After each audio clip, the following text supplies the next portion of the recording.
Today, you are going to learn how to play one whole step higher on the trumpet in 1 week.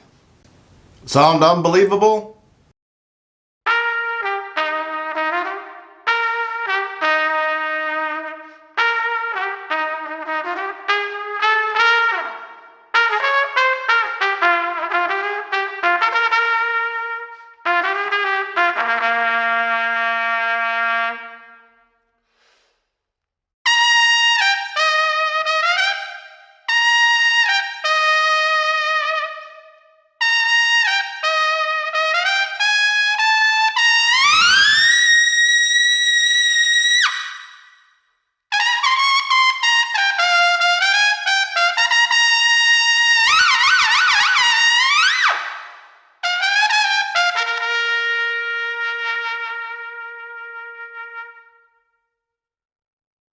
This is installment 3, or Trumpet Lesson 3 in this series on how to play higher in 1 week.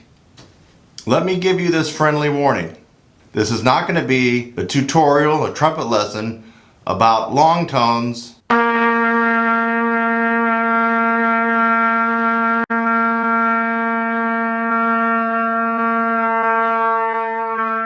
or lip slurs.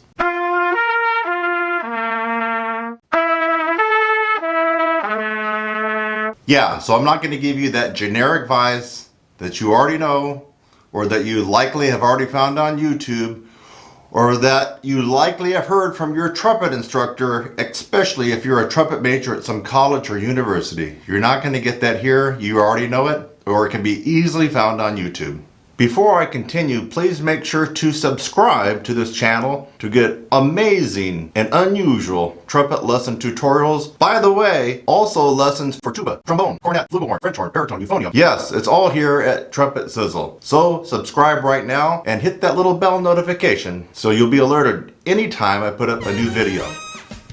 So if you've been following along and watching the other trumpet lessons in this series, you'll notice that each trumpet lesson said you could gain a half step in range in 1 week. But if you listen carefully at the beginning of this video, I told you you could gain an amazing 1 whole step in 1 week.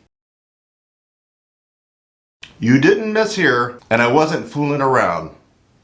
This particular trumpet lesson is going to focus on technique. Yes, a lot of brute strength is required to play skillfully in the upper register on the trumpet or any brass instrument.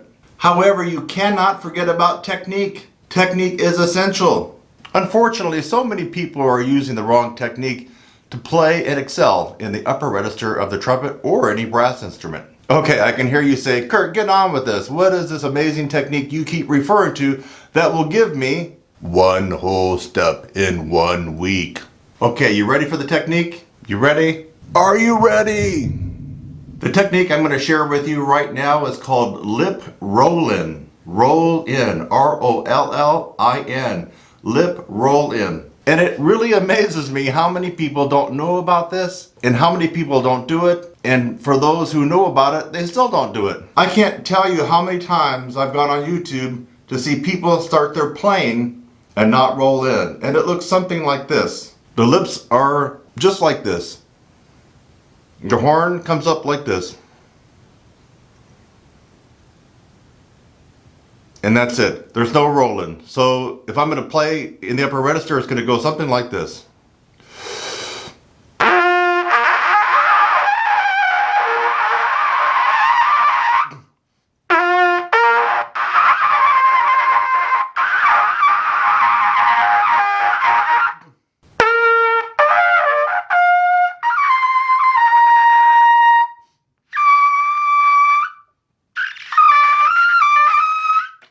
No rolling.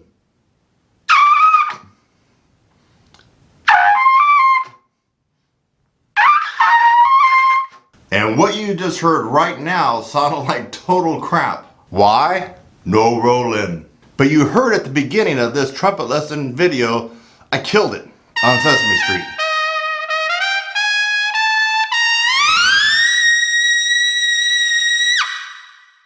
Do you look like this when you play in the upper register of the trumpet? Watch the lips carefully.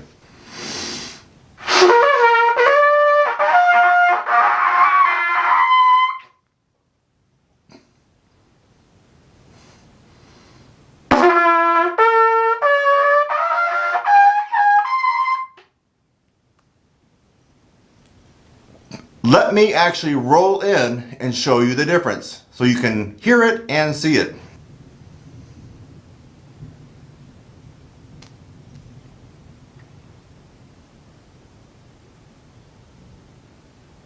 Want to see it again?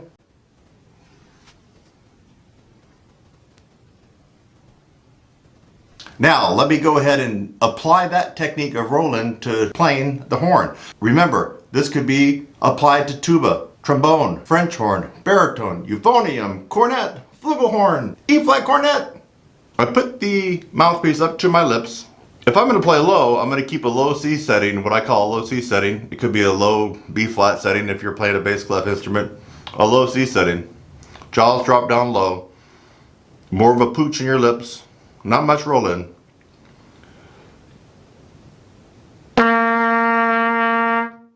Oh, it kind of probably looks like that in the mouthpiece. Oh, lips apart, teeth apart. With the roll in, a couple of things have to accompany this particular technique. The jaw needs to be up, not down like in the low C. Up, teeth almost touching. Lips up and rolled in.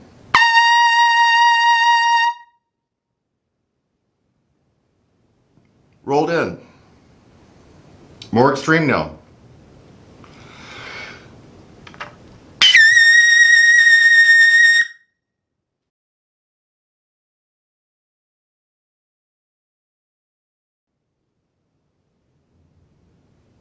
Extremely rolled in. If you can master this technique, you will be able to play one whole step higher in 1 week. Too good to be true? Again, this is not a trumpet lesson about building strength to gain 1/2 step in 1 week. It is a technique, and once you learn this technique, your range will go up 1 whole step. For those of you who are trying to count, that's 2 half steps in 1 week.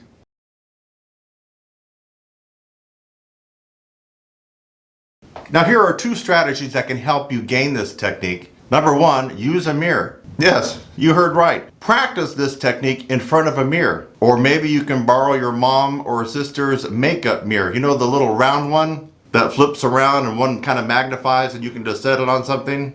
So use a mirror to see what's going on and try to shadow and mimic exactly what you saw me do in this video. You're going to roll in. Strategy number 2, get with a professional trumpet instructor who can show you this technique in person or via Skype. Okay, so did you learn something today? If you did, here's a reminder again to subscribe to this channel. There's a lot of amazing content and actionable material that you can use starting right today. Now I want to turn it over to you. Are you going to use this amazing trumpet lesson technique to skyrocket your range in 1 week? Well, we're waiting. If you're going to try this technique, could you let us know in the comment section below? And what would really be appreciated would be after 1 week of trying this technique, how did it go? Let everybody know in the comment section. You're just going to be helping other trumpet players and brass musicians when you do that. Again, leave a comment. This has been Kurt Thompson along with TrumpetSizzle.com. And by the way, if you want amazing tutorials, exercises, practice devices, and practice aids to help make you a better musician, a better brass musician, a better trumpet player, then you need to go to TrumpetSizzle.com. And the last word, at the end of this video, you're going to see my top rated trumpet lesson video on the top 2 reasons why you can't play high at the end of this video. Go ahead and click on it. It's one of the number 1 rated trumpet lesson videos on YouTube. And you watch that video and you'll see why. You're going to learn something. This has been Trumpet Lesson 3, or the 3rd installment in the series on how to play your trumpet higher in 1 week by moi, Kurt Thompson. I'll see you in the next one, my friend.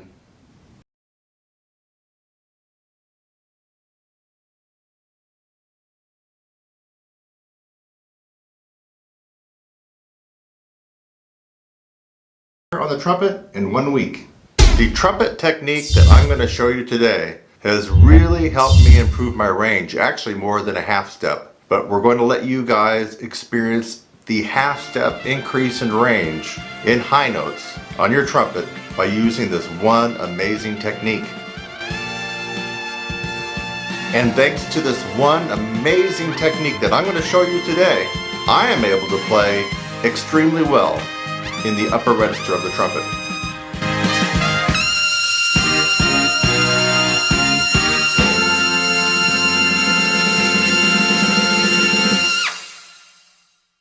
Now let me give you this warning.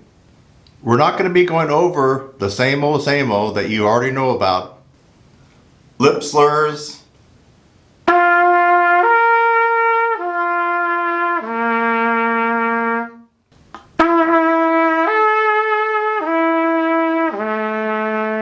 Okay, let me try some high notes here.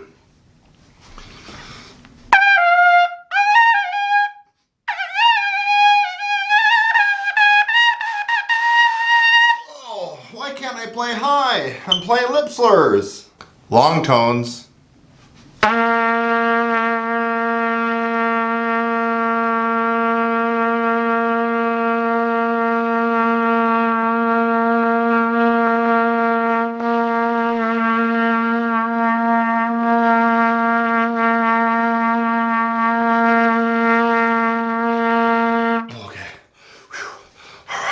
Okay, now I can play high. Just did a bunch of long tones.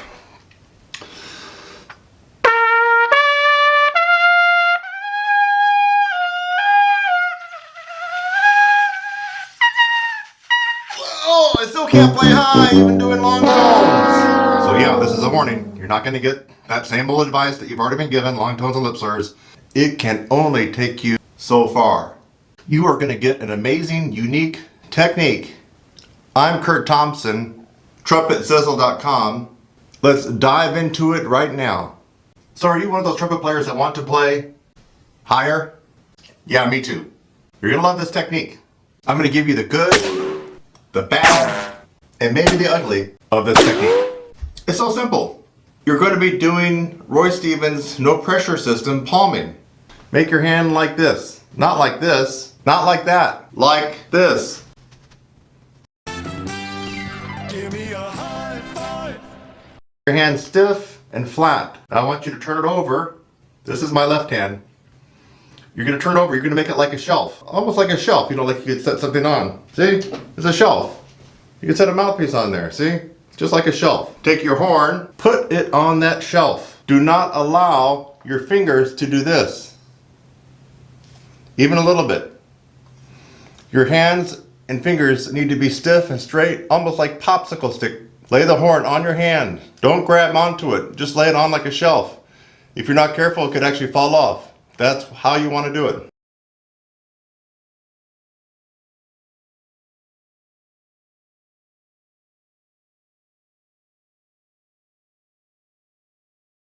It's just like a shelf. Here we go. I want you to put it up to your lips. Now, here's parallel. You can have a little angle on it, which will help seal the vibration. This is parallel, approximately. Here's an angle. Put it up where you normally would play, and play a low C.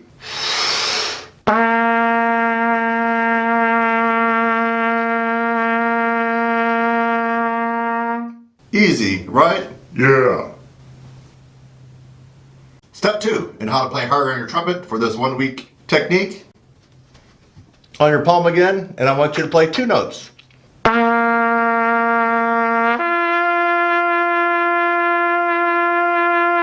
So far, so good, right? Yeah.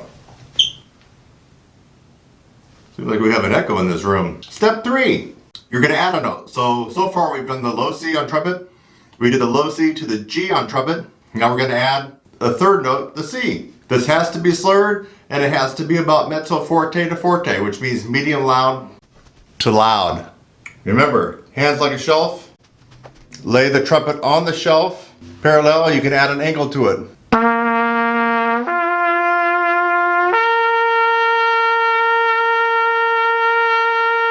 You want to play as high as you possibly can. Now, you're going to keep adding notes until you can't play anymore. Let's add a note. Now we'll be going to E. You think you can go up to an E? It's not that hard, is it? Do you think that you can go to an E? It's not that high, right? Yeah. Shelf. Horn.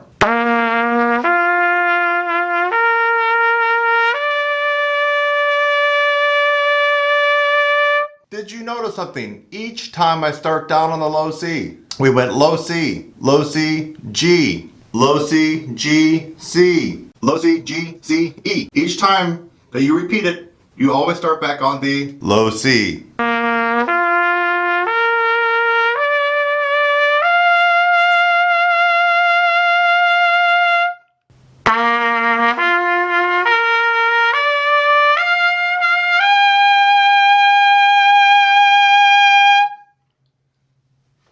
Getting to that high B flat is going to be quite an advanced move for most of you, but some of you may be able to get it.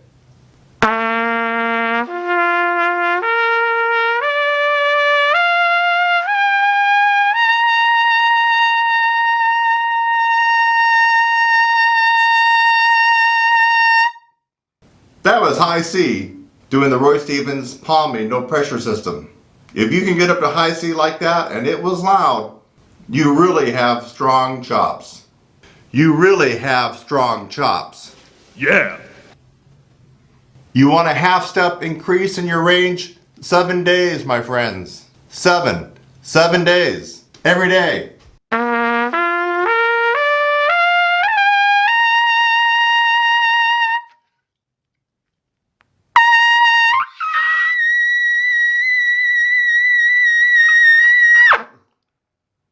Pretty cool, huh? So now I want to turn it over to you. So did you learn something? Are you actually going to try this technique? Are you actually going to try it for 7 days? If so, let me know in the comment section. Love to hear from you. Especially if you tried it for 7 days and you got that high range happening. The last word, if you want exclusive tutorials, lessons, and strategies that you can only get here, you gotta go to trumpetsizzle.com. I have something that's gonna help you get better. Tutorials, lessons, DVDs, practice aids, practice devices, exercises.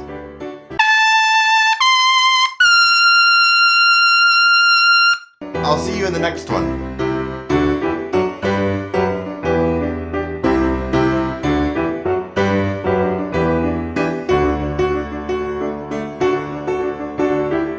Alright, let's go on to some demonstration with some of the other instruments. What if you don't play trumpet? What if you play French horn? So for French horn, I'm going to hold it like this. Let me kind of back up a little bit. I'm going to hold it like this. And just, you can see how I'm holding it with my hands, just palming it. Alright, let's see what we can do with trombone.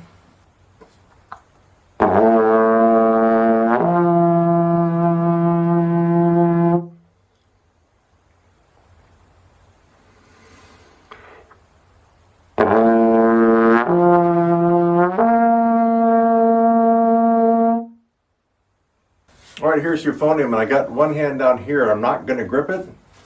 And actually this is a baritone. And I got the other hand like this, so I'm not gripping anything like that. I'm not able to pull it in. And I'm just going to start on a lower note.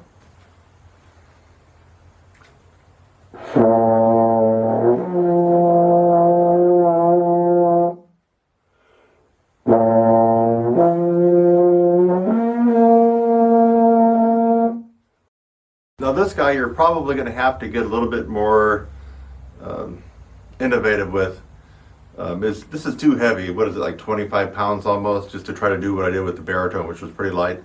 If you could fashion a way to hang it, or with a little bit of rope from somewhere in your house, that would be great. If you have a tuba stand, I'm going to just maybe try to wing it and do it on my chair. Let's just see what happens. So I'm on a chair here. Now let's just see if I can just work it enough, just to show you that this can be done. So it's on the chair. I've got it lean like this, and I'm just going to keep it. I'm going to put my hands up here, so I'm really not going to use any pressure.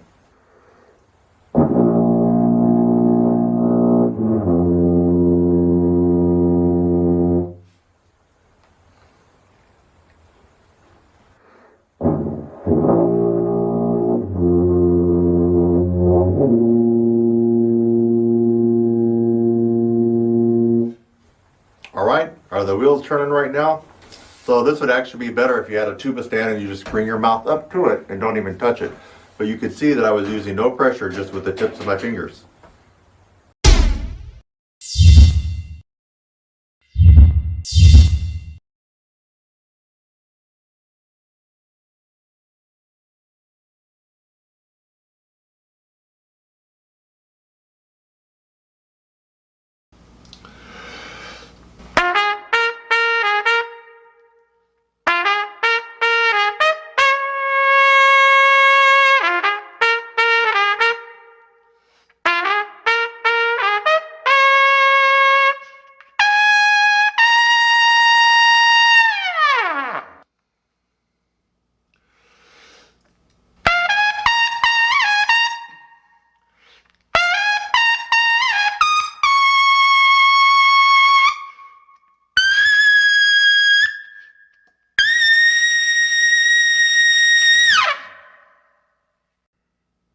If I had to choose one thing to really explode my progress on any brass instrument, especially during this time where we're all kind of stuck at home, you're not at school, you're not in your rehearsals, you're not in your ensembles, I have one thing that I would recommend that you could do right now: the sizzle pull.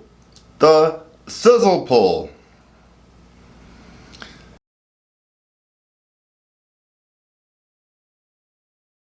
Is the logical evolution of the Pete. For many of you that have, let me get out of the way so you can really see it clearly.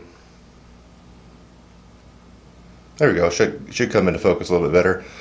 For many of you who have the Pete,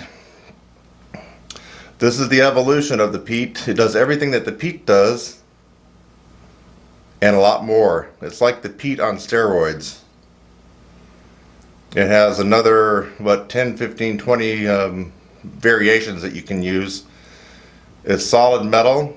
It has some cushion beads on it, not to tear up the inside of your mouth.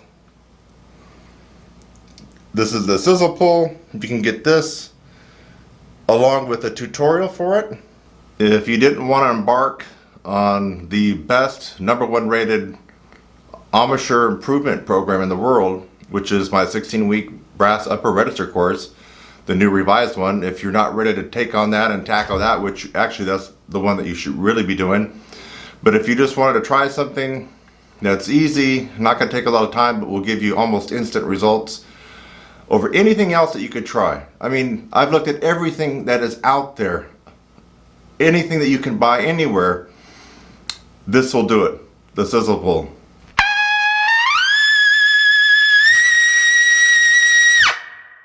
The sizzle pull.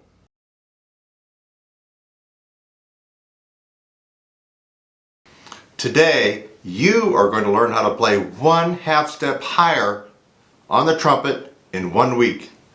This is a trumpet lesson on how to play higher notes on the trumpet.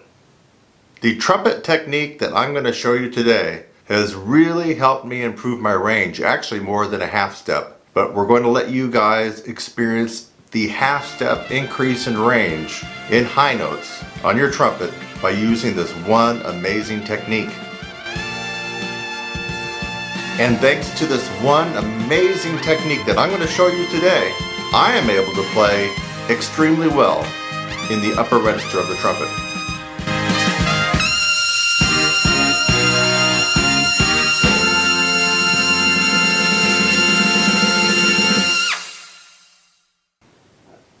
Now I should warn you, I'm not going to be giving you generic, same old advice that you've heard time and time again, maybe even here on YouTube.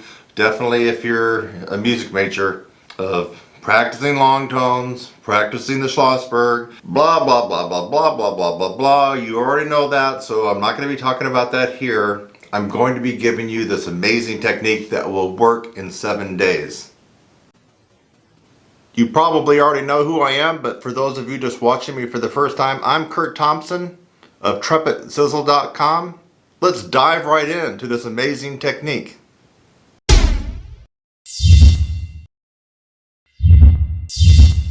You know, a long time ago I was like you, struggling to increase my range, my accuracy, my power And the real biggie, the endurance, the ability to last an entire rehearsal or performance. And yes, some of it does work. You know, I tried the long tone thing. In fact, I still play long tones. I still do that. But not as a way to really jack up my range. I mean, I tried that. I had trumpet teachers that told me to lip buzz and mouthpiece buzz 45 minutes a day before I even touched the horn. I tried all that stuff. I didn't really get much out of it, folks. And we're just a few days away from St. Patty's Day, so why not tilt the odds in our favor? I got all green on because this is my lucky day, but it's going to be even your luckier day when you get this extra half step in range in 1 week. This is not a joke, this is the real deal for improving higher notes on your trumpet in just 1 week. This is quite cool. You just have to do it. All right, here we go. First, you are going to be taking the trumpet mouthpiece and placing it in the center of your chops the way you normally would.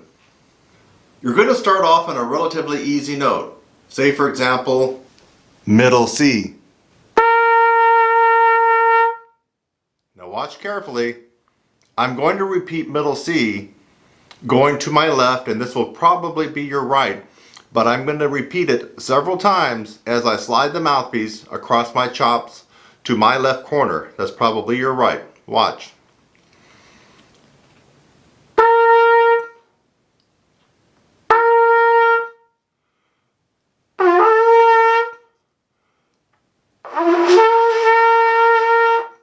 Now bring it back to center and go to the other direction. This way.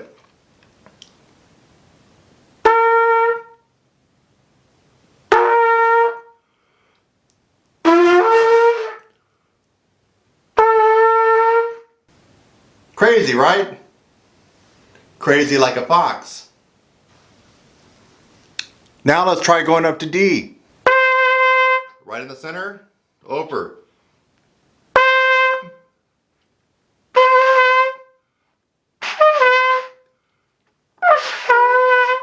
Bring it back to the center and head the other direction.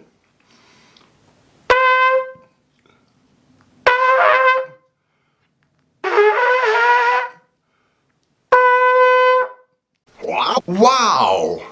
You're probably saying, hey Kurt, what's so amazing about that? You are adding a different stress in a different placement on the chops that you're not used to doing. It's going to throw you for a little bit of a loop. And then watch the range start to happen, my friend. So we did C, we did D, and you want to keep going as high as you can until you're no longer able to go across each direction. Let's fast forward. Let's pretend I'm trying to do this on a G above the staff, which is getting pretty high for this technique. Center. Over.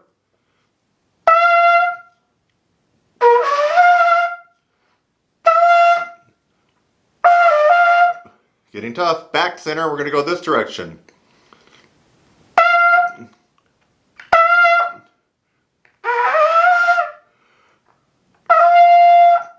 What's going on with my hat? There we go. What? No. You didn't ask me right now to try this on a high C. It's a crazy, amazing, wild, quirky technique, but on a high C? Huh? What? Ah, what the F. You want to hear it on a high C? It's going to sound horrible. It's going to sound god-awful. Let's try it.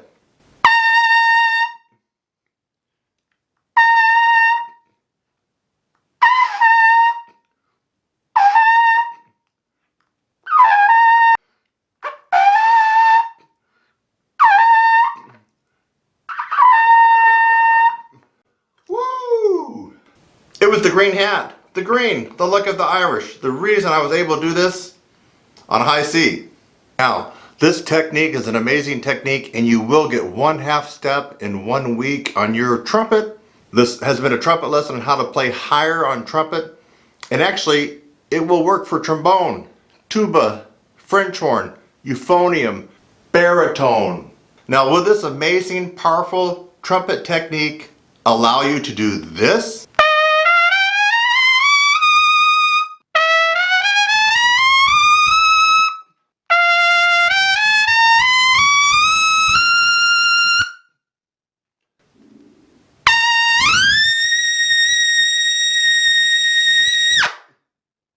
Maybe not, maybe so. But you will get the 1/2 step increase in your range on trumpet or any brass instrument.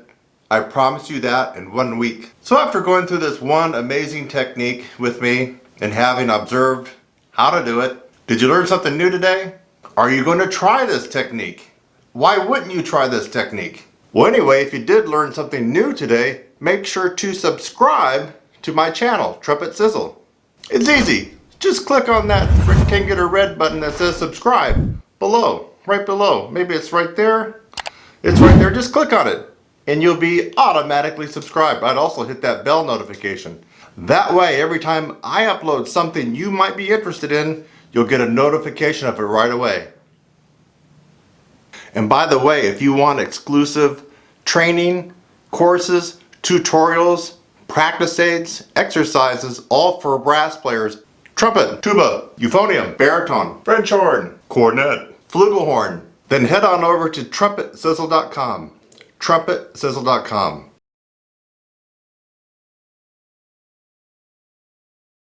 Now, I would like to turn it over to you. Are you going to try this amazing, powerful technique to jack your range up in 1 week, 1/2 step?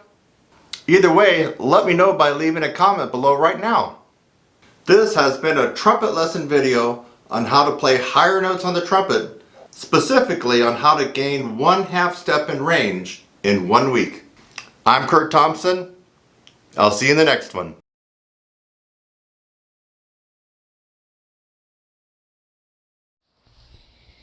Trumpet lessons for under $10. Sound too good to be true, right?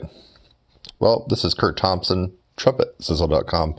And this past week, pretty much the first week of April, I've been trying to put together a bunch of tutorials that are short, quick, and easy for this time when a lot of you are stuck at home. And my motto is, if you're going to be at home, why not try to find the silver lining and practice a little bit more so that when society comes back to normal, you're that much better of a player. Is that too hard to follow? I hope not. Anyway, I put together some very, very quick and easy and short tutorials. Actually, the easy part is for some of them, but some of them are actually difficult. But I outlined that for you. So if you're looking here, this is the new collection that I have on my site. And we're just going to go through there. In fact, I'm going to show you how to find it. Let's just pretend that you're typing in my website instead of clicking on a link. So let's pretend that, let's just say you are at YouTube. Because I'll put this up on YouTube. It'll be on Instagram and my Facebook. Let's just say you're here, you're kind of messing around, right? And you're like, oh, okay. So I want to go to Kurt's site and check out these very cheap trumpet tutorials. So you would type in TrumpetSizzle.com. Boom. Now when you're here, where do you go after that? Well, what I would do is I would click the little bar here, and especially if you're on your phone, you'll see this. It's up on everybody's mobile version. So you click that, and then you go to all of Kurt's stuff. Now you could go down here too. That gets you there too. But I would click all of Kurt's stuff. And then I would click new, because these are all brand new, people. Just go to new. So it says, it's just self-explanatory, right? Price, low, high, old, new. You want new to old. If you click new to old, since I just literally put these up this week, the first and second week of April of 2020, all these are going to come up, and it'll be very easy to browse through these. So click this. Boom. And you get right back to where you were at the beginning of this video. And you can just browse through this. There's about a good almost 20 of them. And now some of them, there's about 4 or 5 that are in the under 20 category because they're longer and more in-depth tutorials. But there's a good, I don't know, close to 20 that are under 10, and most of these are $7. Hello. So if you're sitting at home and you're just playing through some of those little small pieces that you see in pep band, at your high school band, those little tiny, rectangular sheets that are about 4x6 or 5x7, and you're messing around with that, and you're going through a couple of scales, and maybe you got some sheet music from your band, and you've been doing that, and you're kind of not really getting anywhere, you're probably not even maintaining, you might want to think about getting some of these tutorials so you can at least be getting better. Again, if you're stuck at home, and let's face it, right now we're at the middle of April 2020, and schools across the US get out at two different times. You have your schools that get out right at the end of May, and then you have your schools that get out at the middle of June. Which one are you in? It doesn't really matter, because do you think that they're going to let you go back to school here around May 1st? Well, let's just pretend that you do. Are you going to get anything done? No. So my guess is you're not going back to school for the remainder of this year. And for those exceptions where I'm actually not right about that, what are you going to get done? You're not going to get much done. So my advice to you is to go ahead and take the initiative and start getting some of these devices. And obviously, you won't be getting within 6 feet of me to get these. And you can still get better. Spell it out pretty clearly in these tutorials. They're very quick and easy tutorials. So we'll scroll through these very quickly and let you get on your way. Now, some of these are advanced. So let me repeat. Actually, this is not a repeat. Let me say this for the first time. If you're, 13 years old and in finishing up 7th grade, if it says advanced, like right here, it says advanced, don't get it. You're not going to be happy. This is going to be too difficult for you. So beginner videos, I would assume you're probably 5th grade up to about maybe 7th grade. Intermediate would be, let's say, 7th grade up to maybe 10th or 11th grade, depending on your level. And then advanced would be most likely someone that's a sophomore or a junior in high school up to and through college. And beyond, your semi-pro players and your really top-notch players, whatever age, could be 80 years old, 60, 40, or you're a music major in school, or you're just a really good player, but you're likely probably 15 or 16 or older. That would be my guess. So you need to pay attention to these when it says beginning, intermediate, or advanced. So that's critical.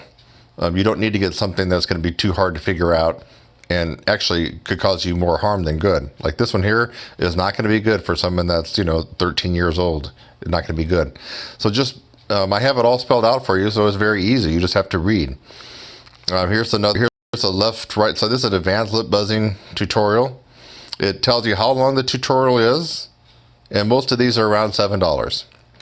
It's advanced, so you'd want to be in high school or further beyond that, and be a pretty good player to be getting these. Here's one pretty much for, I would say for a lot of people, but it does have advanced on it. This is my Cool T hissing, breathing, compression, breath, and it includes a test. It's a quick little 4-minute tutorial. It will help you develop the compression breath necessary for playing above the staff for all brass instruments. And don't let this fool you. You'll see that it says trumpet lesson tutorials under $10, but most of these are applicable to trombone, tuba, cornet, E-flat cornet, flugel, French horn, euphonium, baritone, trombone, if I didn't already say it. Just about all brass instruments, most of these will be applicable. So I'm just going to go through, so hopefully something will strike your fancy. What else? This is for all musicians, including singers. Are you a male or female singer in your high school choir or just your church? This teaches you the basic correct breath for all wind musicians. Wind meaning you use your air to make the music. That includes vocalists and clarinet players, flute players. Okay, we'll move right along. Now this one is one that's in the under 20 category.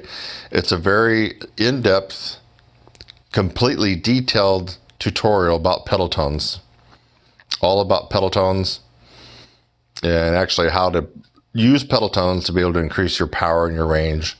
It's a 14-minute tutorial. It is more. It's $14. This is a good one. Mainly geared towards trumpet players in this one. So I would just, for tuba and everybody else, I would avoid this one. This is mainly for trumpet. Claude Gordon, My Way. And so this one is a super duper tutorial. I use actually this one in most of my longer courses, like the 16-week course. In fact, let's talk about that.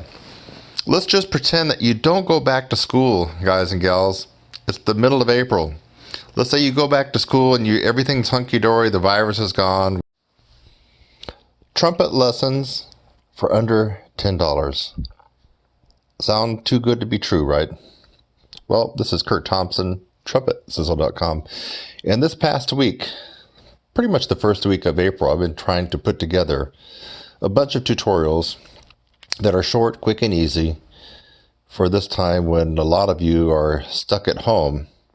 And my motto is, if you're going to be at home, why not try to find the silver lining and practice a little bit more so that when society comes back to normal, you're that much better of a player.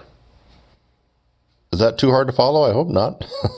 Anyway, I put together some very, very quick and easy and short tutorials. Actually, the easy part is for some of them, but some of them are actually difficult. But I outlined that for you. So if you're looking here, this is the new collection that I have on my site. And we're just going to go through there. In fact, I'm going to show you how to find it. Let's just pretend that you're typing in my website instead of clicking on a link. So let's pretend that, let's just say you are at YouTube.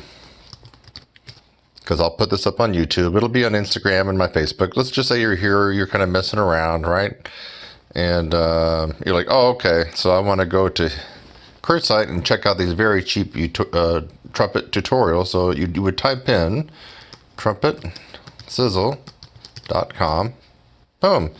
Now when you're here, where do you go after that? Well, what I would do is I would click the little bar here, and especially if you're on your phone, you'll see this. It's up on everybody's mobile version. So you click that, and then you go to all of Kurt's stuff. Now you could go down here too. That gets you there too. But I would click all of Kurt's stuff, and then I would click new, because these are all brand new, people. Just go to new. So it says, it's just self-explanatory, right? Price, low, high, old, new. You want new to old. If you click new to old, since I just literally put these up this week, the first and second week of April of 2020, all these are going to come up, and it'll be very easy to browse through these. So click this. Boom. And you get right back to where you were at the beginning of this video. And you can just browse through this. There's about a good almost 20 of them. And now some of them, there's about 4 or 5 that are in the under 20 category because they're longer and more in-depth tutorials. But there's a good, I don't know, close to 20 that are under 10, and most of these are $7. Hello. So if you're sitting at home and you're just playing through some of those little small pieces that you see in pep band, at your high school band, those little tiny, rectangular sheets that are about 4x6 or 5x7, and you're messing around with that, and you're going through a couple of scales, and maybe you got some sheet music from your band, and you've been doing that, and you're kind of not really getting anywhere. You're probably not even maintaining. You might want to think about getting some of these tutorials so you can at least be getting better. Again, if you're stuck at home, and let's face it, right now we're at the middle of April 2020, and schools across the U.S. get out at 2 different times. You have your schools that get out right at the end of May, and then you have your schools that get out at the middle of June. Which one are you in? It doesn't really matter, because do you think that they're going to let you go back to school here around May 1st? Well, let's just pretend that you do. Are you going to get anything done? No. So my guess is you're not going back to school for the remainder of this year. And for those exceptions where I'm actually not right about that, what are you going to get done? You're not going to get much done. So my advice to you is to go ahead and take the initiative and start getting some of these devices. And obviously, you won't be getting within 6 feet of me to get these. And you can still get better. Spell it out pretty clearly in these tutorials. They're very quick and easy tutorials. So we'll scroll through these very quickly and let you get on your way. Now, some of these are advanced. So let me repeat. Actually, this is not a repeat. Let me say this for the first time. If you're, 13 years old and in finishing up 7th grade, if it says advanced, like right here, it says advanced, don't get it. you're not going to be happy. This is going to be too difficult for you. So beginner videos, I would assume you're probably 5th grade up to about maybe 7th grade. Intermediate would be, let's say, 7th grade up to maybe 10th or 11th grade, depending on your level. And then advanced would be most likely someone that's a sophomore or a junior in high school up to and through college and beyond. You know, your semi-pro players and your really top-notch players, whatever age, could be 80 years old, 60, 40, or you're a music major in school, or you're just a really good player, but you're likely probably 15 or 16 or older. That would be my guess. So you need to pay attention to these when it says beginning, intermediate, or advanced. So that's critical. You don't need to get something that's going to be too hard to figure out and actually could cause you more harm than good. Like this one here is not going to be good for someone that's, 13 years old. It's not going to be good. So just, I have it all spelled out for you, so it's very easy. You just have to read. Here's a left, right. So this is an advanced lip buzzing tutorial. It tells you how long the tutorial is, and most of these are around $7. It's advanced, so you'd want to be in high school or further beyond that and be a pretty good player to be getting these. Here's one pretty much for, I would say for a lot of people, but it does have advanced on it. This is my Cool T hissing, breathing, compression, breath, and it includes a test. It's a quick little 4-minute tutorial. It will help you develop the compression breath necessary for playing above the staff for all brass instruments. And don't let this fool you. You'll see that it says trumpet lesson tutorials under $10, but most of these are applicable to trombone, tuba, cornet, E-flat cornet, flugel, French horn, euphonium, baritone, trombone, if I didn't already say it. Just about all brass instruments, most of these will be applicable. So I'm just going to go through, so hopefully something will strike your fancy. What else? This is for all musicians, including singers. Are you a male or female singer in your high school choir or just your church? This teaches you the basic correct breath for all wind musicians. Wind meaning you use your air to make the music. That includes vocalists and clarinet players, flute players. Okay, we'll move right along. Now this one is one that's in the under 20 category. It's a very in-depth, completely detailed tutorial about pedal tones, all about pedal tones, and actually how to use pedal tones to be able to increase your power and your range. It's a 14-minute tutorial. It is more. It's $14. This is a good one. Mainly geared towards trumpet players in this one. So I would just, for tuba and everybody else, I would avoid this one. This is mainly for trumpet. Claude Gordon, My Way. And so this one is a super duper tutorial. I use actually this one in most of my longer courses, like the 16-week course. In fact, let's talk about that. Let's just pretend that you don't go back to school, guys and gals. It's the middle of April. Let's say you go back to school and everything's hunky-dory, the virus is gone, we're good to go, and you're going to start in the middle of August. It would really be a shame for you not to get involved in my 16-week course, because you can get involved now. You don't have to have any other extracurricular playing and ensembles that will make it hard for you to recuperate. Really, this is another silver lining of this virus. If you're at home or if you're older, let's just say that you're not in school, but let's say you're 50 years of age and you have to work from home or you're just mainly homebound. You really owe it to yourself to get into the #1 rated course for embouchure strengthening, and that's my 16-week course. And it's just a no-brainer. April to middle of May, middle of June, middle of July, hey, middle of August. Do I got perfect timing or what? You could take the 16-week course and you'd be completely done with a new set of chops and 3 or 4 notes higher than where you play now, better tone, everything better by the time you start school, or for people who are older, by the time your ensembles will be getting going probably right after Labor Day. So, but anyway, you can test out some of these tutorials before you invest more money and more time. And so this is another good way to do that. Here's a beginner warm-up. So if you're a pimply-faced 12-year-old kid or 13, or or maybe you're an adult beginner. This would be perfect for you. So 10-minute video. Here's an advanced technique, low air tone technique. I didn't put advanced on there, but it is advanced. So I probably got to go back and put advanced on that. Finger strengthening skills for trumpet. These also work for tuba, valve trombone, euphonium, baritone, and French horn. It's not going to work for trombone. So if you want better coordinated, stronger, and faster fingers, you might want to get this video. Vibrato. Want to sound more like a pro, more advanced.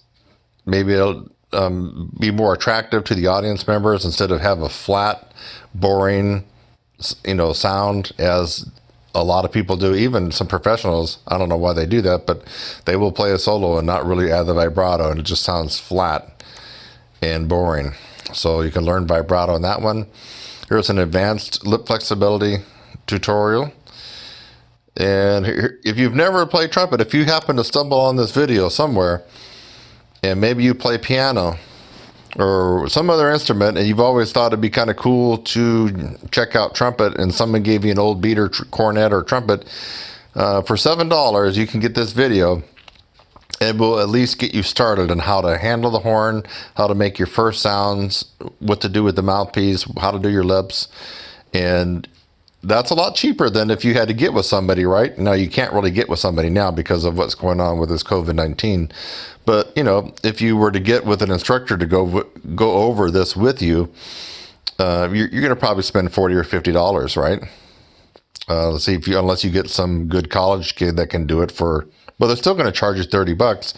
So this is a no-brainer. If you stumbled on this video and you'd like to see what it would be like to play trumpet, how difficult it would be or easy, you can get this video for $7. Click 2, and it'll take you to maybe a couple more here of these. Roy Stevens, I have 3 right here that are amazing for, I would say, intermediate and advanced. This is not something that you probably want to do as a beginner, and I probably need to go by and put down maybe advanced or intermediate. But Roy Stevens isometrics, perfect for a 9th grader, let's say, on up.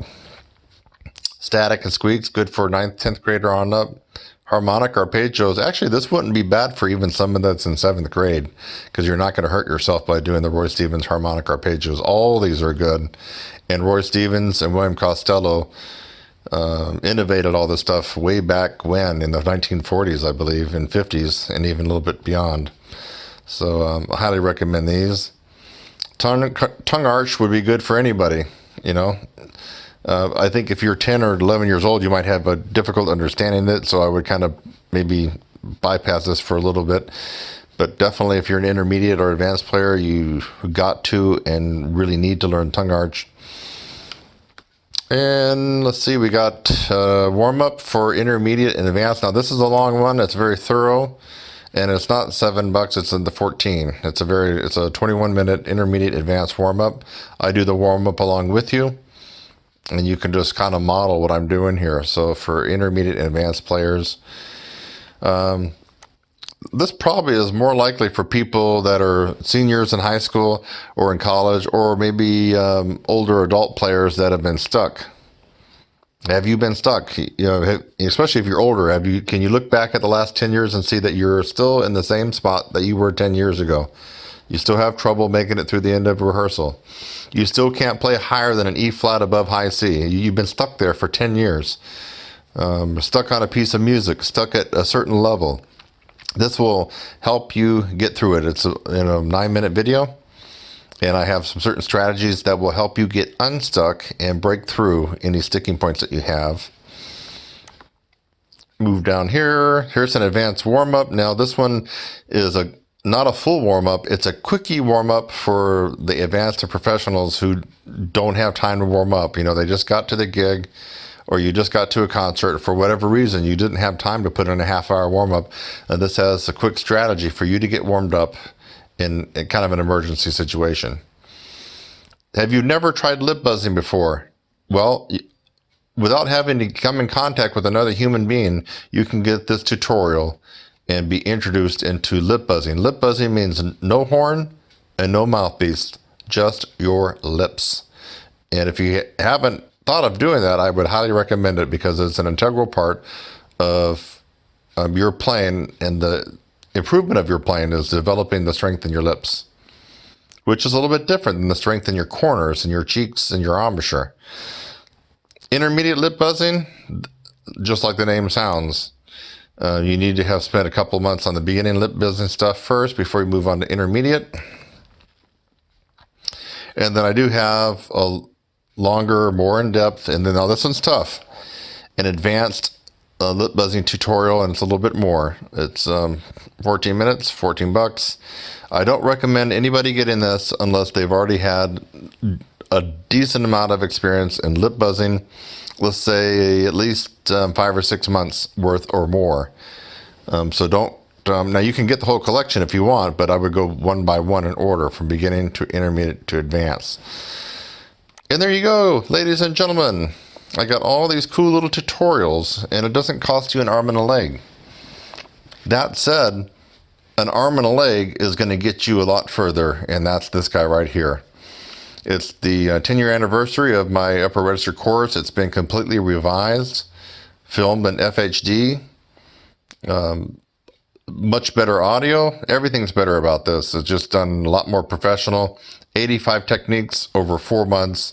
This one is worth the investment, and you actually have the time. If you have a few extra bucks, I have different versions that you can do this one with.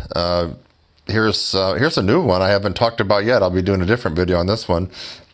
I now have a DVD version, and I'll be making a separate video showing you the DVDs and the box that it comes in for people who don't like messing around with downloads, and especially during this time, maybe you have a cabin or a second home that doesn't have internet access. Maybe you're up in the mountains, and this would be perfect because you can just put it in your DVD player. So now this is I'm not going to go through all this, but just since we're on this page, this is something new I also haven't brought up on YouTube yet, or to my folks on my roster, or maybe I have, maybe I showed this one, but this allows you to get into my live weekly course that normally is $997 for the 4-month tuition. It's a semester-long course, and that's the one where it's a real class. We meet each week. In the past, some people have not been able to do it because of the cost. So I've turned this into a weekly deal, and you can work with me live each week through this course for $75. And in this way, the course has to prove itself to you because you can quit any time. Now, the other folks that get involved in the regular version of this, you have to send almost $1,000 up front, and I force you to complete the course. I'm not going to give you a refund. You have to get in and complete the course, make a commitment, and do it. This one here, you do have an out, and the out is you take a week or two, and for some reason, if you decide that you don't like the course, you don't like doing it, then you can just bow out gracefully, and you're done. And I don't foresee that happening, but anyway, you can do that.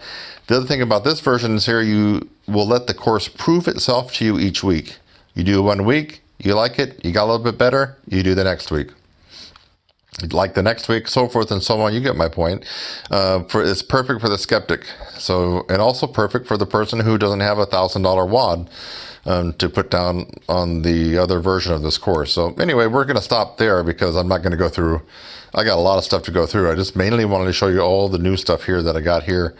Stuff that anybody can get. A homeless person could spend $7 on this. You know, some of these homeless people, you know, make $100 a day panhandling. So a homeless person could take a $5 bill and 2 ones and get one of these tutorials. That's how cheap this is. That's how affordable this is. So I'm Kurt Thompson. I hope you found this educational and a little bit entertaining. And who knows, maybe as I went through some of these, you heard about some techniques that you hadn't even thought of trying. And at the very least, by having watched this video, maybe it will have turned you on to some things that now you can think about as far as getting better. You have to be at home. No one's going to an ensemble tonight. No one's going to a band concert. You're not going, even you pros, you're not going to a gig. you're basically at home.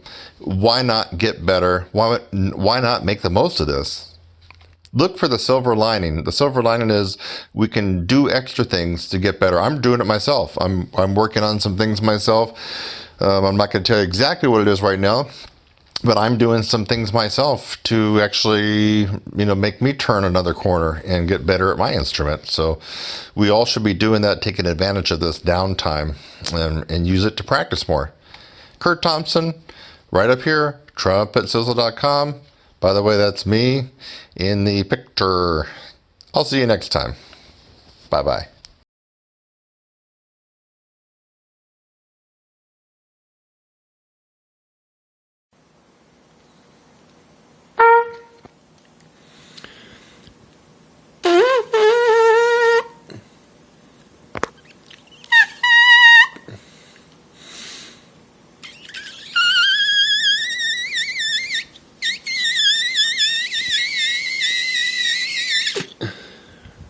Okay, middle C, high C, and double C buzz.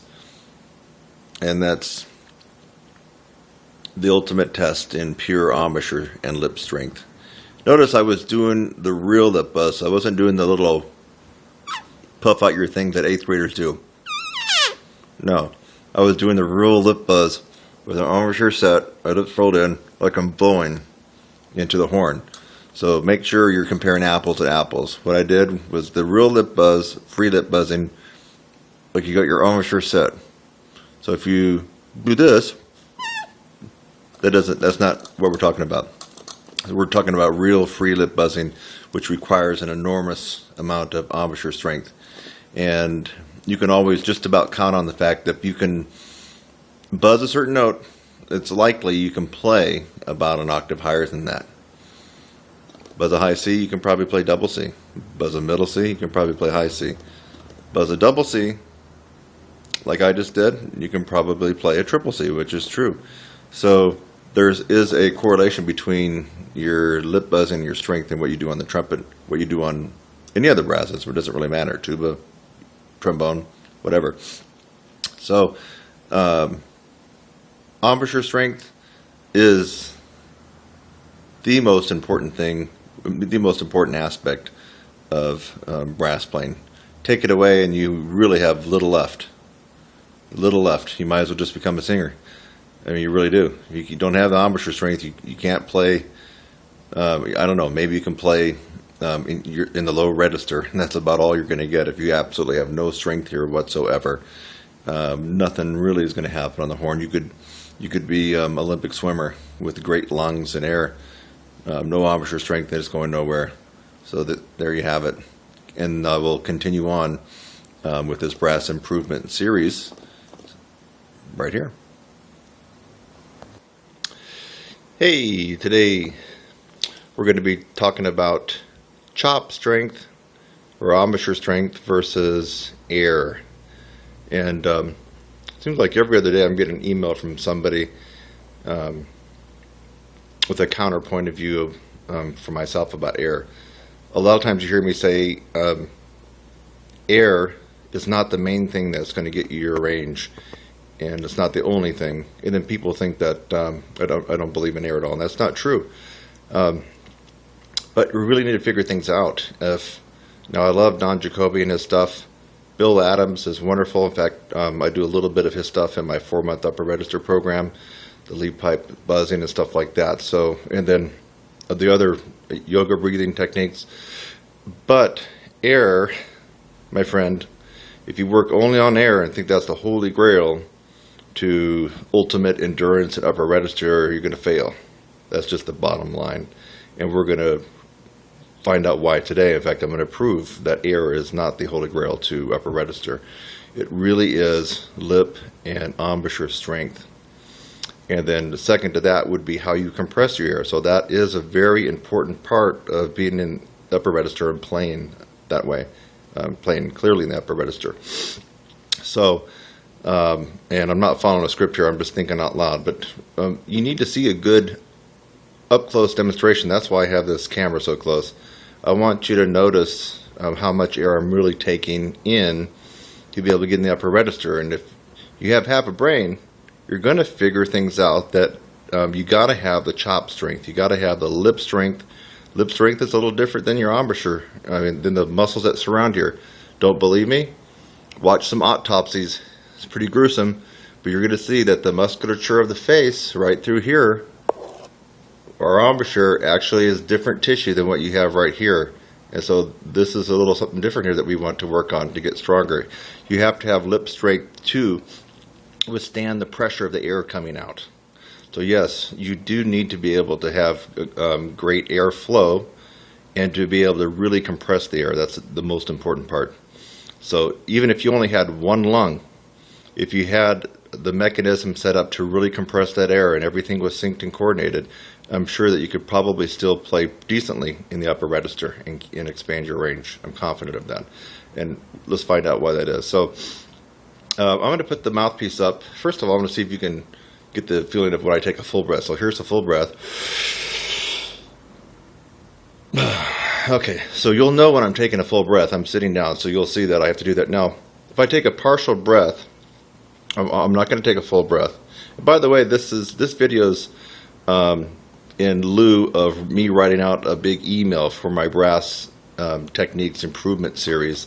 I'm just basically it's going to be this video, so you're not going to see a long email. This is the next installment in the brass players improvement email series I do on Facebook. So I'll just be watching this and taking notes. So check this out, and I'm going to try to make it clear when I do take a larger breath. So you need to see my lips. Try to get it close. I'm putting the mouthpiece up. I'm going to take about 20% air. Here we go. That's it.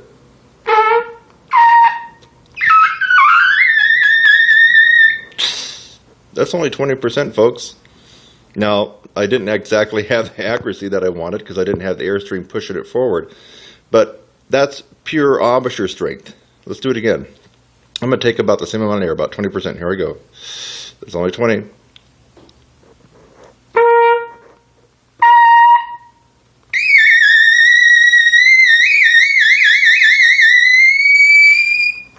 I think I got up maybe around the triple F range, give or take. Wasn't a lot of air there. Now, I will put in a lot more air. So let me take in double that. Let's go up to about 50%. That's about 50.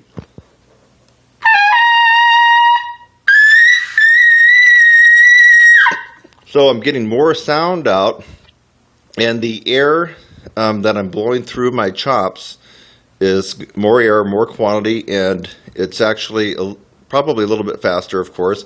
Now, because I'm blowing more air, that's activating all the muscle contraction in here. It's got to still stay sealed on the mouthpiece, otherwise the lips would fly out and you're not going to be able to go up any higher.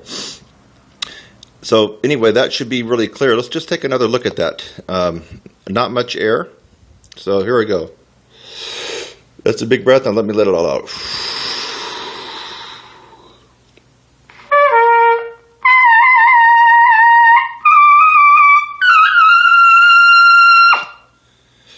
Basically, you saw me playing a double G, that's a double concert F, on the trumpet with virtually no air. Did anybody check that out? I basically had hardly any air. And how loud was it? It came out about MF. So wait a minute. Now, let's go back to Don Jacoby, and we can even include Stamps and some of these other guys, Bill Adams, real big proponents. Even my hero, Bud Brisbois, real big proponent of his wedge breath. He was the original wedge breath guy. Shu came after him. Bud Brisbois is the originator of wedge breath breathing, in case you guys didn't know that. And there's actually two versions. The Shu version, Bobby Shu's, is a little bit different, more applicable to like real-time playing. But Bud Brisbois basically said his way of breathing, this wedge breath, was the reason he could play so high. And tell you the truth, I don't believe that's true. The guy had incredible chops, and I'm pretty confident that even if he had only one lung or wasn't breathing quite as good as he did in the wedge breath that he originated, he could still play very, very well in the upper register. he had a natural setup. And so I think he was trying to explain why he could play so well. Sometimes when players are born with natural leverage and a natural ability to really compress air, they're not quite exactly sure what they're doing. So they look to rationalize how they're able to do it. You can watch Maynard, one of the ultimate talent in upper register. Just look at his face. He had a natural setup.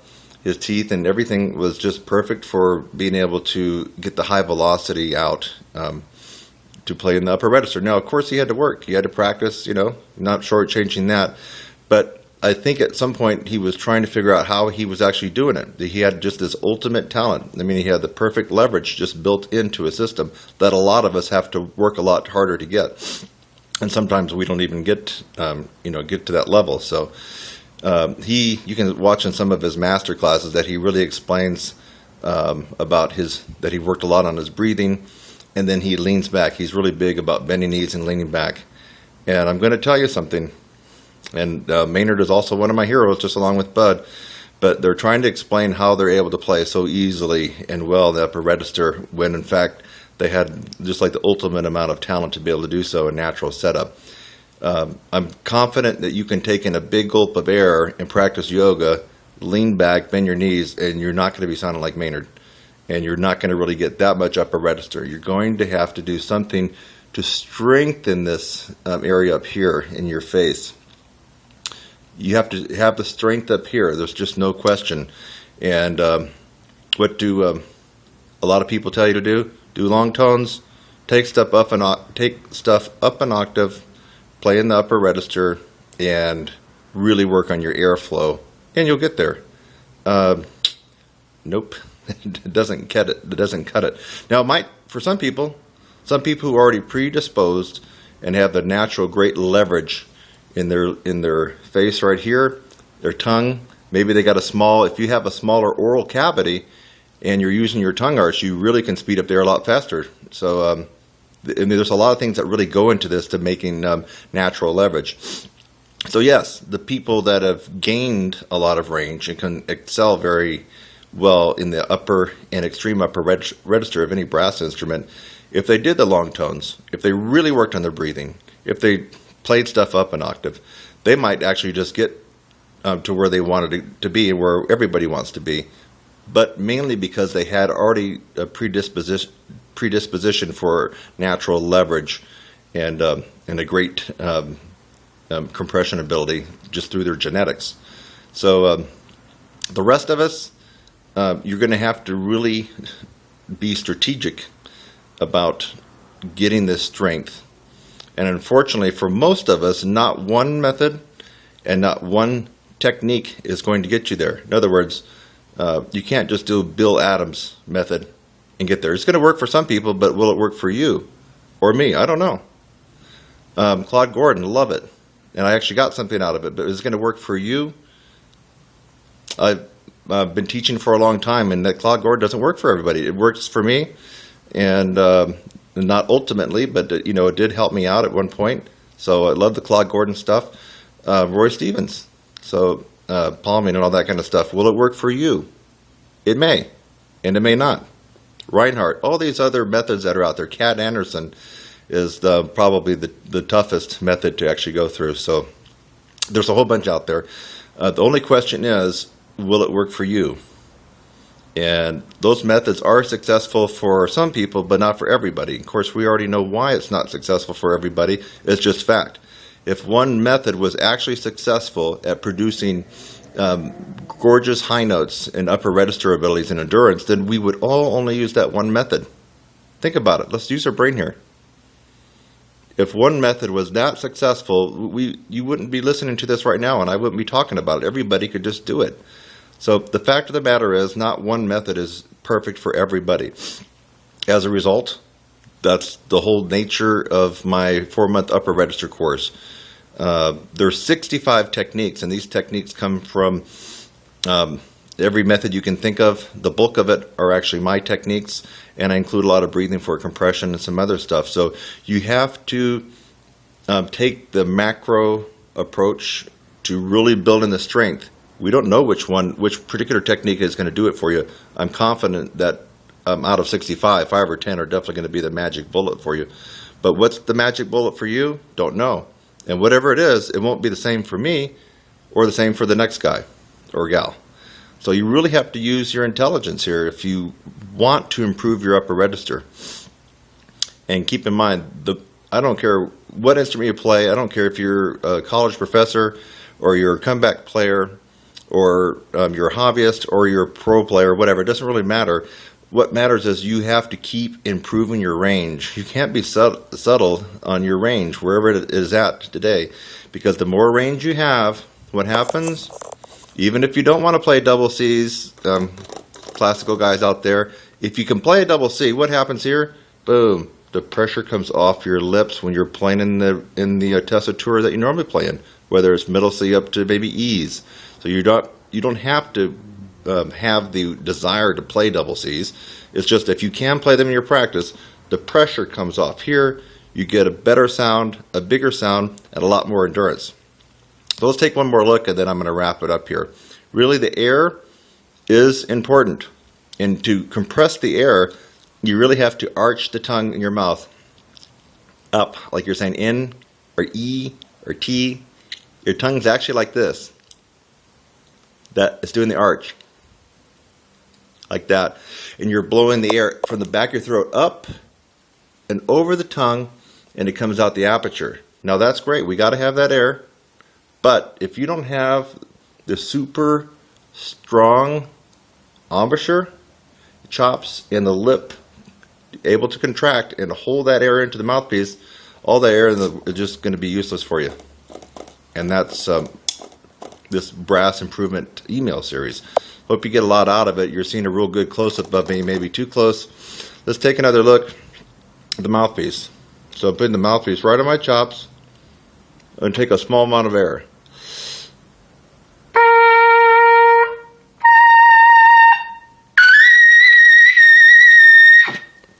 Okay? Not a whole lot of pressure there, really.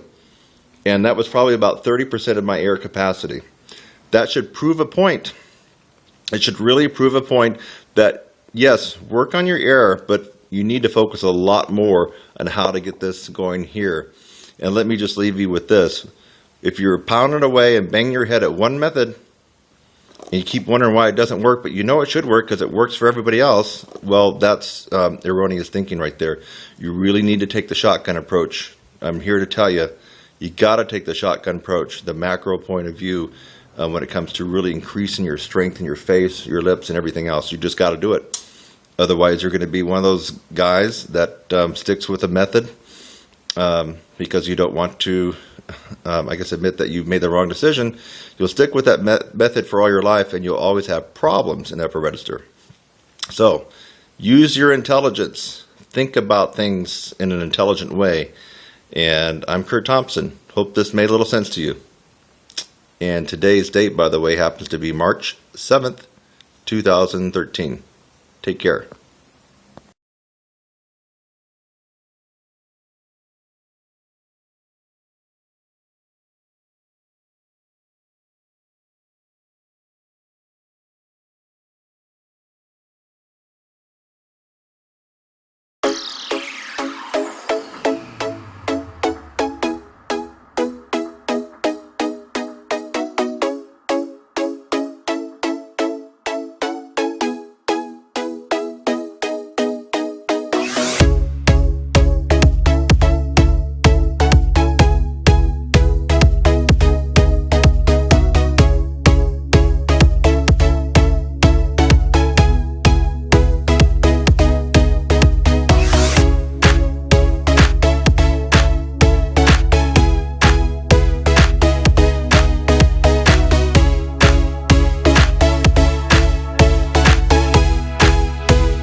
talk about trumpet high notes, trumpet lessons, and trumpet mouthpieces. Now, a lot of people think that if you can play high, it's because you're playing on a shallow mouthpiece. In fact, a lot of people that are unable to play high, when they hear someone play high, will say that they're using a cheater mouthpiece or a shallow mouthpiece to be able to get those notes. That's not necessarily so. There's the right tool for the job. So what I wanted to point out today, I wanted to dispel a couple of myths. I do happen to play on a shallower mouthpiece. It is a Neil Sander 17S. But is this the only reason why I'm able to play high? Is it the only reason why other trumpet players who are quite adept in the upper register of the trumpet, their mouthpiece, is it the only reason why they can play high? I don't think so. I think that you have to practice the right techniques in the right way for the right amount of time to be able to get your upper register the way you want it. Now, I wanted to go through a couple of mouthpieces that are quite common. Let's pull out, this is the Bach 1.5C. And I'll see if I can get it up there in the camera for you, so you know that I'm really showing you the real deal. Probably can't really see it. Let's see if I can turn it a little bit. There we go. Take my word for it, that's a Bach 1.5C. Now it's a little bit cold. Now, according to a lot of people who can't play high, I shouldn't be able to hit a double C on this one. Now I will tell you that the mouthpiece I play on it for a reason. I like the sound I get, I like the tone, I like the accuracy, I like the volume I get out of it. Otherwise I could just play on any mouthpiece, right? So this one here will probably not sound as good to me and have the projection and some of the other qualities that I love in my Neil Sanders, but will I be able to play a double C on this one like I do on mine? If the people who can't play high that put out this myth that you can only play high with a cheater mouthpiece are right, then I should not be able to play much, maybe beyond a high C on this one. So let's find out. This is a Bach Bach 1.5 C. Now I'll just play a middle C here. No problems there.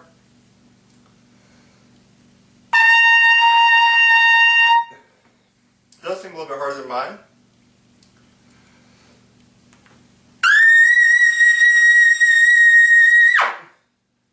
Whoa, wait a minute. That was a double C. It was on a Bach 1.5 C mouthpiece. Well, it looks like I just broke that myth that you have to be able to use a cheater mouthpiece to be able to play high. Now there's a lot of people that play on this one, a lot of symphonic players that poo-poo high notes, so they play on this one. They don't really have to play much more than a high C or a high D in their symphonic and orchestral works, even the professional trumpet players I'm talking about in major symphony orchestras. This is one of their favorite mouthpieces right here. Would I use this on a regular job or a gig for playing Maynard stuff, playing lead? No, I wouldn't, because this makes life more difficult. But you heard it right here, folks. I played a double C on this Bach 1.5 mouthpiece. See if I can show you it again.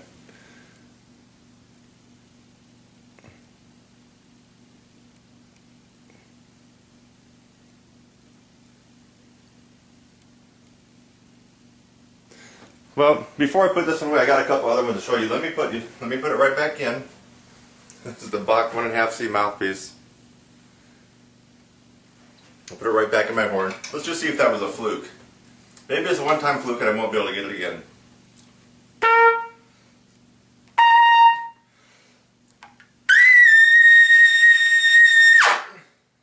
Nope, it wasn't a fluke.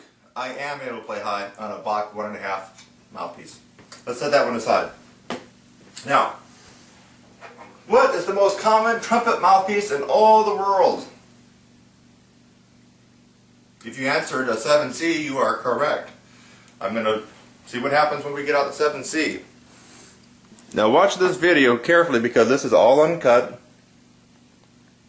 There's the 7C. Can everybody see it? I'm going to leave it in the video. I'm coming back around. Coming back around, there's no cutting or editing. Here's the box 7C. This is what you get typically when you buy a new horn.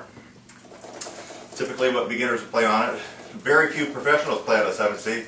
There might be 1 out of 1,000 that would play on a 7C. Well, let me try it. Now, supposedly, I shouldn't be able to play on high on this one either, right? It's a 7C mouthpiece, not a cheater mouthpiece, not a lead mouthpiece. Let's see what happens. Now, if you watch the video, I've been going on continuously there, so there's been no monkey business. It's still on my horn. It's cold.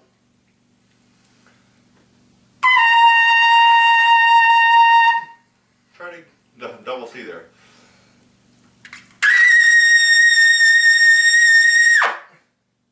Well, lo and behold, I'm able to get a double C on this 7C mouthpiece. Shouldn't be able to do that, should I? According to the people who can't play high and who use typically the larger mouthpieces, I shouldn't be able to play high on that, should I?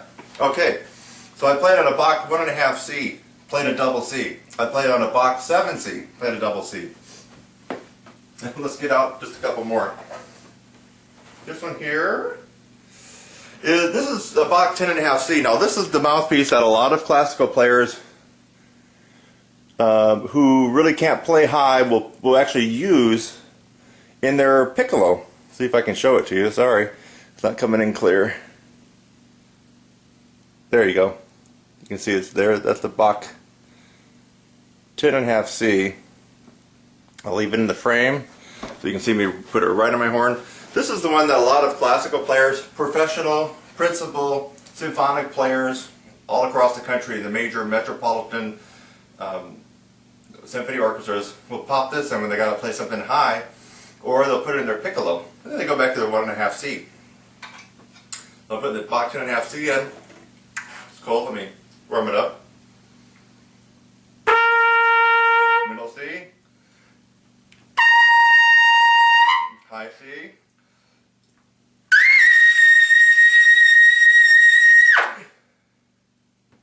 Double C. I'm going to pull right on my horn. You saw exactly what I was playing on. This is no trick photography here. It's a Bach 10.5C. Well, what is this? This is a Bach 12. Bach 12C. We'll try that one. I've actually never played on a 12C before. I borrowed a couple of these mouthpieces just for this demonstration. Bach 12C, I have no idea how I would play this one. It is probably a little bit more smaller than the 10.5C, I'm guessing. Middle C. High C.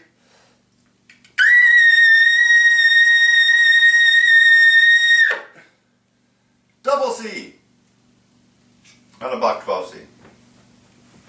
Okay, last one. I thought it would be kind of funny. French horn mouthpiece. You know, I have no clue what I'm going to get on this thing. You can see it's a huge, huge, deep cup. French horn mouthpiece. What is it here? It's 11. It's a Vincent Bach 11. French horn mouthpiece. So I still have it here. Let me put it in my horn. Of course, you know, it won't fit properly, but it's in there. Let's just see what I give this. It's not going to sound pretty. It's going to be out of tune. Probably swim around. But it's a French horn mouthpiece. I really shouldn't be able to play too high on it. Most French horn players can't play too high, so let's see what will happen. Definitely a different tone. A lot warmer. High C now. Real muffled. It's probably going to be very difficult to get the double C out.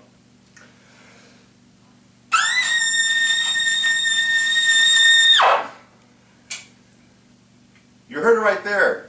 Got a double C on a French horn mouthpiece in my trumpet. So, let's go back to my mouthpiece. Neil Sanders, 17S. There you go, you can kind of see it there. There we go. Neil Sanders. You can tell it's beat up. This is the very mouthpiece that I played Gabriel, Maynard Ferguson's Gabriel on quite a number of years ago. So if you happen to see my video doing that one, or hear it somewhere. This is the same mouthpiece I used for that one. Now let's go back. You're going to notice that I can, of course, still play the high note. It's just going to have more of a punch, more power. That's your middle C. Here's your high C.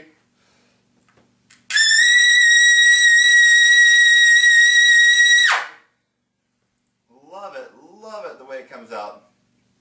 You notice that in all these mouthpieces, I was able to hit the double C.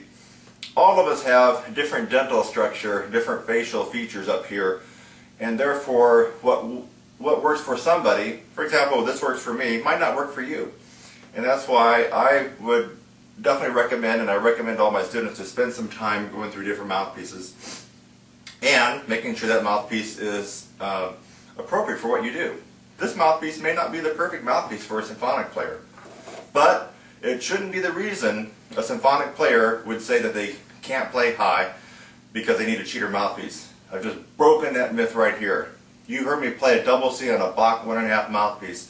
You've heard me play, that's a 1.5 C mouthpiece. You heard me play a double C on a Bach 7 C mouthpiece. That's the standard mouthpiece that every little kid gets when they take their horn right out of the case for the first time. So what can we learn from this? You, first of all, need to be taking lessons from someone like myself, or you got to take lessons from somebody who already can do what you want to do. That's number one. Number two, put the notion of mouthpieces allowing you to play high out of your head and actually do the real trumpet work. What does that mean? You actually got to practice. And you got to practice the right stuff in the right amounts. That's what we learned today. You don't need a cheater mouthpiece to play high. You should be able to play high on any mouthpiece you pick up. I just proved it here. You know, I want you to go to TrumpetSizzle.com. That's www.TrumpetSizzle.com. I have an array of trumpet video lessons. My main job is teaching trumpet from beginners all the way up to advanced and professionals. Yes, I do have a couple of professionals from time to time that come in that want to learn how to improve their range. Always remember, it takes about 5,000 hours of concentrated practice from beginning, whether you started in 5th grade or if you're starting as an adult, doesn't matter, log those hours in. It takes about 5,000 hours just to reach the very bottom of the professional caliber trumpet player. So if you're wondering where you're at or why you're not where you want to be, think about how many hours you've logged in since you began playing. And if it's not 5,000, chances are you need to put in some more practice time. And, I'll repeat it again, you got to get with the right teacher. In fact, let me just bring that up before we close it. You know, if you go to Google and you type in trumpet lessons, you're going to see quite a variety of people on there, including myself. I come on page 2 right now. I'm trying to get on page 1. But you want to get with a trumpet instructor who not only can tell you how to play high, show you how to play high, but actually has been out there in front of an audience with different bands playing upper register trumpet music. Anyway, what I've noticed is that a lot of these trumpet players that you're going to find that pop up on Google on page 1 right away, if you try to search their name and find out what they've done, what they played, some of them you can't even find a live video of them playing. But their marketing is really good. So I would just caution you that as you're looking for somebody to help you out with your trumpet lessons and improving high range and everything else, you want to get with somebody who can actually play the trumpet, play the way you want to play, and has actually proved it with bands and other live audiences. Go to TrumpetSizzle.com. See you there.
reasons you cannot play high. Well, I just demonstrated one of them. This, the meat, the muscle, right?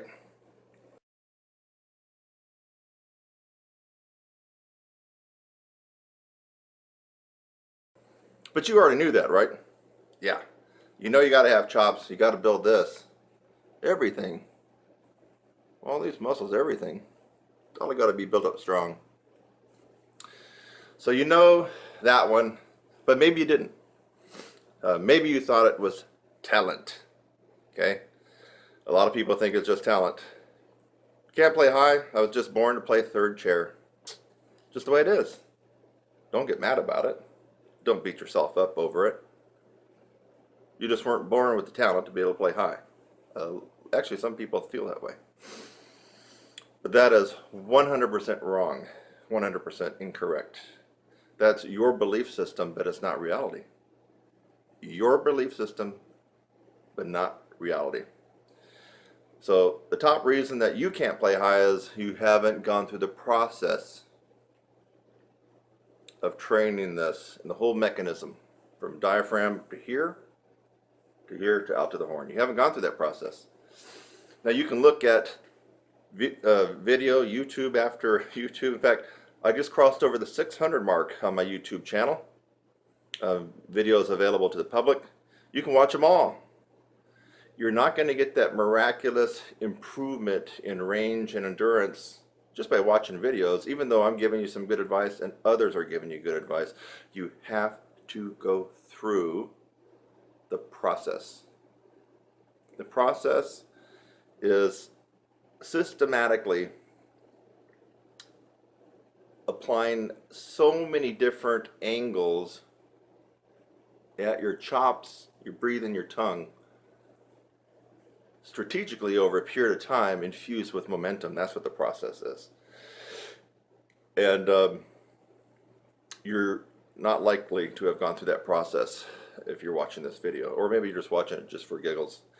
But you have to go through the process. It seems like a lot of teachers that can actually play decently high are not taking their students through the process. And as a result, the students don't end up playing as well as a teacher, and they don't even make that much improvement. It's about the process, not about one or two techniques or a routine that you're going to do. About the process. So, if you watch my stuff, you will get better, and you are certainly going to play a little bit higher, a little bit better, a bigger sound, a bigger tone, more accuracy, better endurance, yes. But you're not going to get that miracle, amazing, oh my God, I was playing high Z's and D's a few months ago, and now I'm zinging out double high G's. Now I can actually do some Broadway shows if I wanted. No, you're not going to get that by watching just individual random videos on how to play trumpet better from anybody. You have to go through the process. I happen to know what that process is, by the way. And according to most of the people that have been working with me, it seems like they know it now too, and they can demonstrate it. So let's go on to number 2, or the second reason, the second top reason that you can't play high. That. Tongue and tongue arch. Now, you can still play high without the tongue arch. I'm going to play high right now, leaving my tongue dropped in a low C positioning. And now it's not going to sound good at all.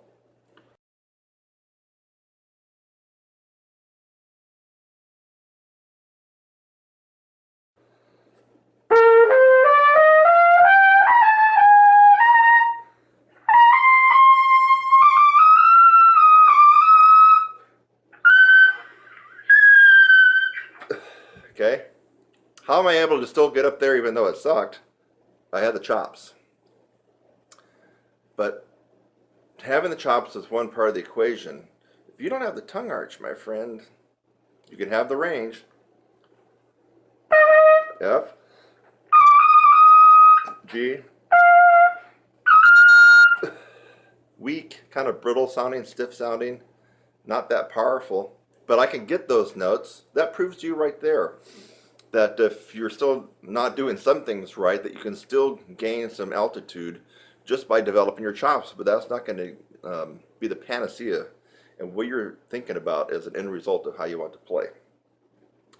So the tongue arch, the less space you have in your mouth when the air is coming out, you're going to zing out higher notes because the air is going to be speeding past the lips, vibrating them faster, vibrating the air that goes into here, coming out here, it's going to all be faster. Okay. So how do we do that? It's the tongue arch.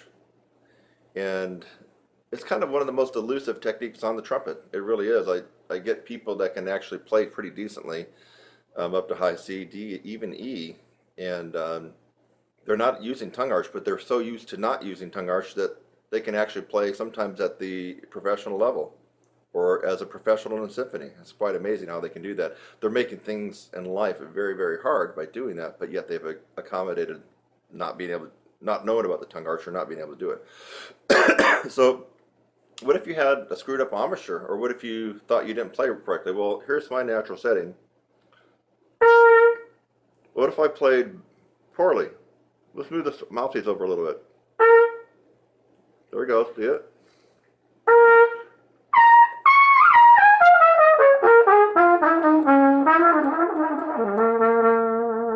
I'm way off my embouchure. In fact, I'm over.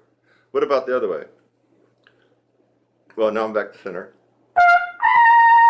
Move it over. Now I'm really playing not where I want to play.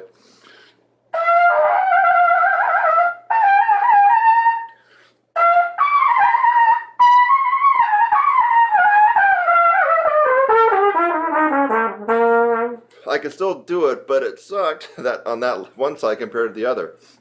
So I've showed you that with no tongue arch, I can still play high. Playing on a totally screwed up embouchure, one side to another like that, I can still play some, actually into the upper register above high C. So it's the tongue arch. Tongue arch. So quit looking at whether or not you got a bad embouchure, a defective embouchure, whether or not you think that you're playing a little off center and your teacher's on you for that. If you play too high, play too low. You can work on that stuff later, but that's not your problem. The problem is tongue arch, especially if you've got the other part handled, the musculature, the embouchure, and the strength. But a lot of people don't got that handled either. But it's the tongue arch. With the tongue arch, you can do quite amazing things. So if you can play high B flats, B's, and C's with the perfectly executed and advanced tongue arch, that those high C's automatically turn into E's and F's with no change in the musculature and the strengthening of the embouchure here. Tongue arch works wonders. That's the second reason that you can't play. And if it's the second reason, or it's the second place why almost all brass players can't get altitude and can't have good endurance.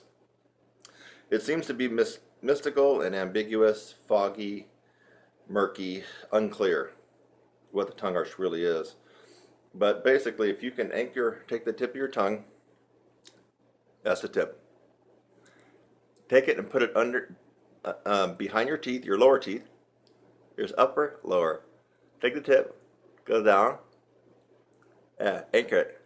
I have the tip anchored right at the bottom of my lower teeth, where the teeth kind of almost turn into the gums, right at that gum line, or you run out of teeth, and you can feel the wet gum. That's where you anchor the tip of your tongue.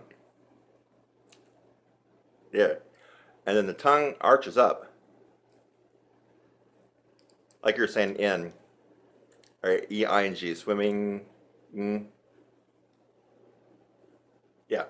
So that's when you're at maximum tongue arch. And here's a good test for you. I made another tutorial about this, but it was kind of shorter.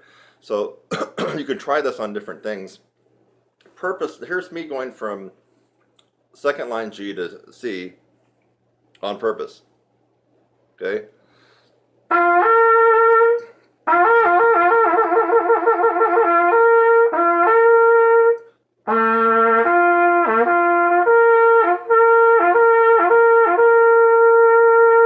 Okay, you're seeing movement here. I'm also adding a little extra tension when I'm going up to give it push.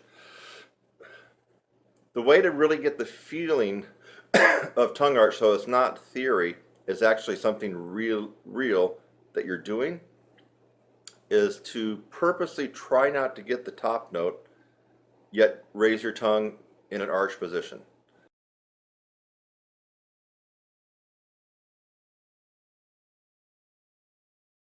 So right now I'm going to take a big breath, I'm going to hold a G, but during that time what's happening inside my mouth is this.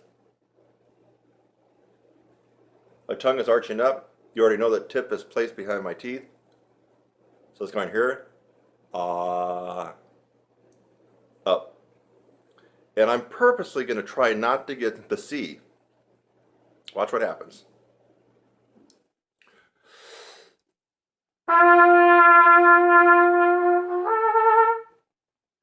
Hear that?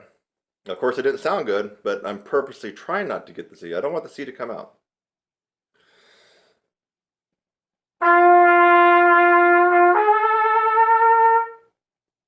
Watch again.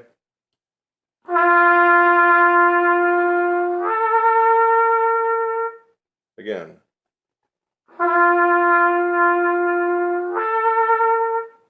You notice no movement going on here at all, right? And I'm really trying not to let the C come out. That's your assignment. If you can get that to happen, you've executed the tongue arch quite perfectly. Now, it doesn't stop there.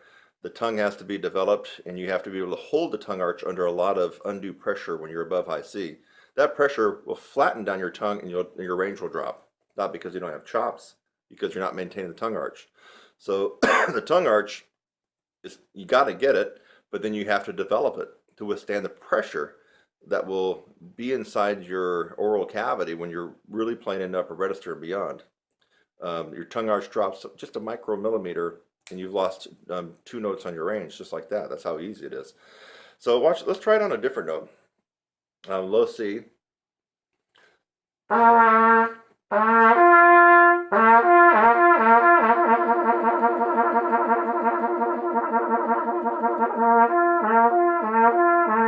I'm trying to do that, right? You can tell. What if I take a big breath and purposely stay on that low C? Don't let that G come out.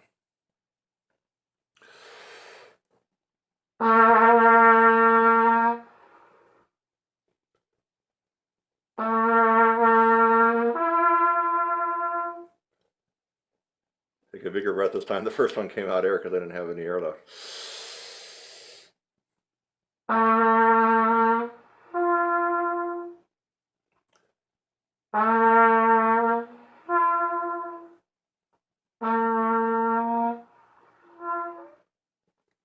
Even low C to G, which is a wider interval, isn't it? It's another note wider, so you're going to fifth.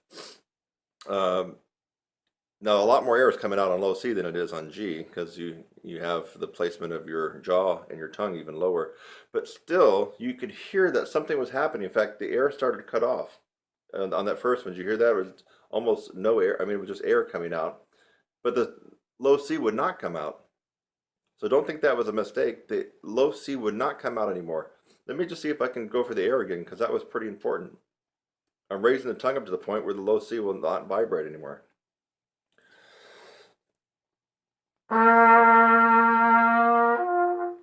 Well, no, that time the note came out. No, hold on, let me try it again. Trying to keep the low C down, but I'm raising my tongue into a tongue arch.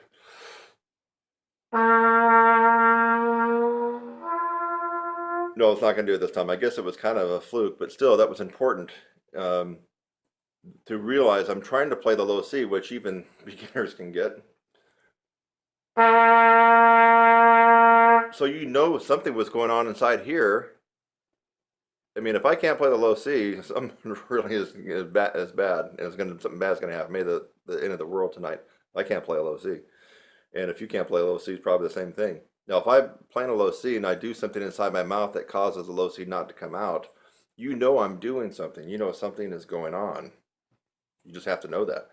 So I was probably speeding up the air too fast for the low C to come out, and it was in the little twilight zone area right before the G was going to snap out. So I'm not even sure if I've even tried this on C to E. Now, I'm thinking that as you get more narrow in intervals, it's probably going to come out easier. So I'm not sure if this will be the best demonstration or not. Let's find out. So middle C to E. Oh, normally.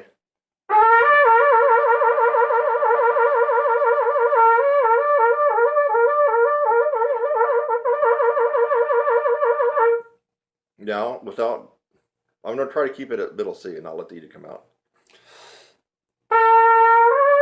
Oh no, okay, it gets easier as you go higher, actually.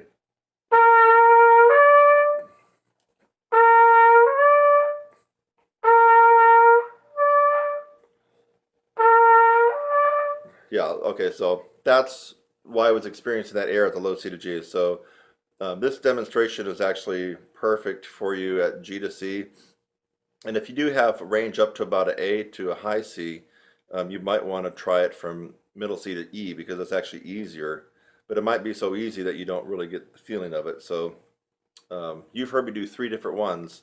G to C is commonly what I show students. Low C to G is going to be harder. And C to E is going to be easier. So you got 3 different intervals that you can slur to using the tongue arch. And remember, you're trying not to let the top note come out. You're trying not to let the top note come out. That's what you're trying to do. But you're arching up. You're trying to arch the tongue as high as it will arch, but with the goal of not getting that top note. Because if you have the goal to get the top note, then you might add a little bit more pressure here. You might blow harder. You're going to be doing some things unconsciously that you've just already trained yourself to do to get the note to come out. That's why it's important to really, it might go against your ego, but really do not let that top note come out. Just keep arching the note up and hope it doesn't come out.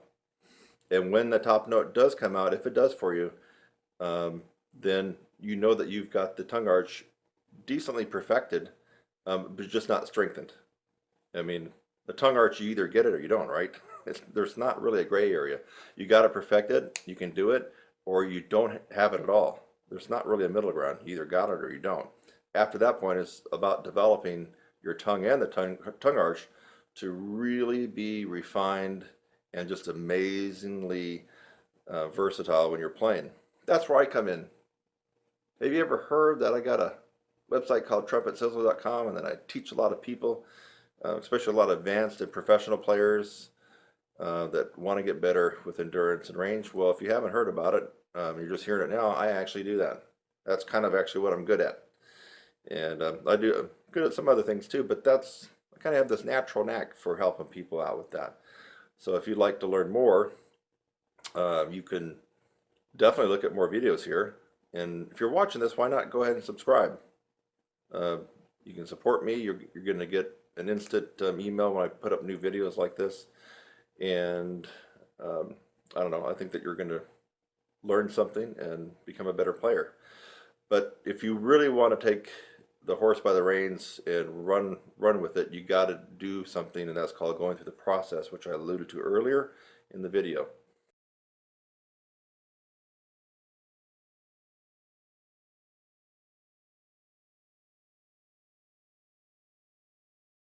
So, but this tutorial on tongue arch should help you. And now if you're not getting the note to come out at all, even though you're trying not to, but it still doesn't come out, that's where, again, you need a coach. You need someone to work with you on that, because that is the second reason you're not able to play high, play with power up the upper register, or even have great endurance. If you're constantly playing in a low C position in the upper register, you're gassing out all the muscles here. You're just putting such a load on them, and that's why you don't have any endurance. So you might even have a little range where you have no endurance. You got to get the tongue arch. It's the second reason people have problems in the upper register and with endurance. Since you've already heard me say that, it's a no-brainer. Work on it. Get it going. It's worth the investment in time. So that's a wrap.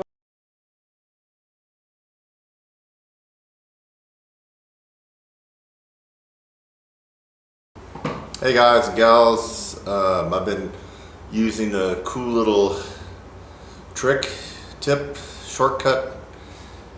Again, this is not a substitute for the process or for enrolling in lessons, and specifically we're enrolling in some of my pedagogical specific courses like upper register, technique, lead trumpet playing, breathing.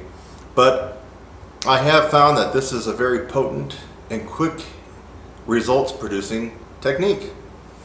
And I call it the frozen lip bend. I've scoured Google, YouTube, even that crappy little site called Vimeo. No, there's nobody else that has come up with this, so the date of this video will be the copyright for this particular technique. It's the frozen lip bend. We could almost call it deep frozen lip bends. And so you've seen people demonstrate lip bends almost in a half-step fashion, and it looks impressive. They're doing things like right.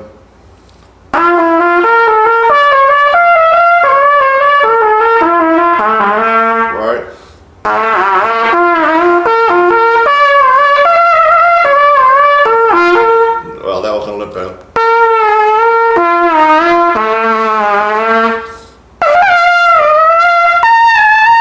Okay. I was doing that in 9th grade, folks. I mean, come on. So when you see someone, a pro that's screwing around, lip bending like that, that's kindergarten stuff. You want to go up to the heavyweight league with the big boys, then you do deep lip bends on any brass instrument. Not this little half-step bullshit jargon that's not going to get you anything. So here we go. I like to play the F sharp in the G progression down. So play the F sharp. Now no valve. Soft and increase dynamics.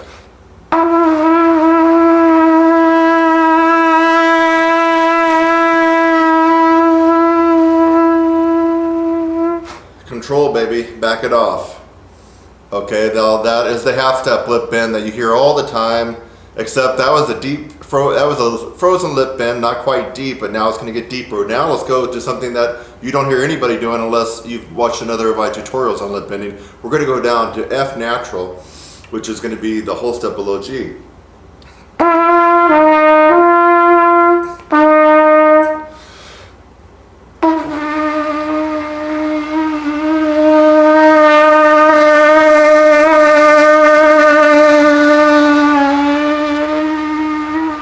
Control that baby all the way back to triple pianissimo, baby. All right, this is the big boy league, and you might not even be able to do what I just did, but that doesn't mean that you couldn't do it with a little bit of practice with trying this. This takes incredible, resilient, flexible, strong, powerful chops to be able to accommodate what I'm showing you now with this technique, the deep frozen lip bend. Let's go even deeper. Now, you'd never hear anybody, I haven't heard anybody lip bend down to an E in this part of the range of the horn on the trumpet. So G to, now we're going down a minor third.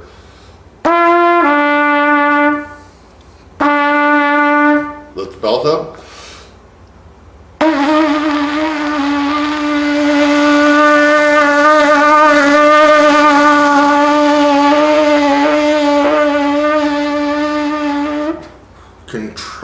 Incredible amount of control there and finesse to be able to accommodate that.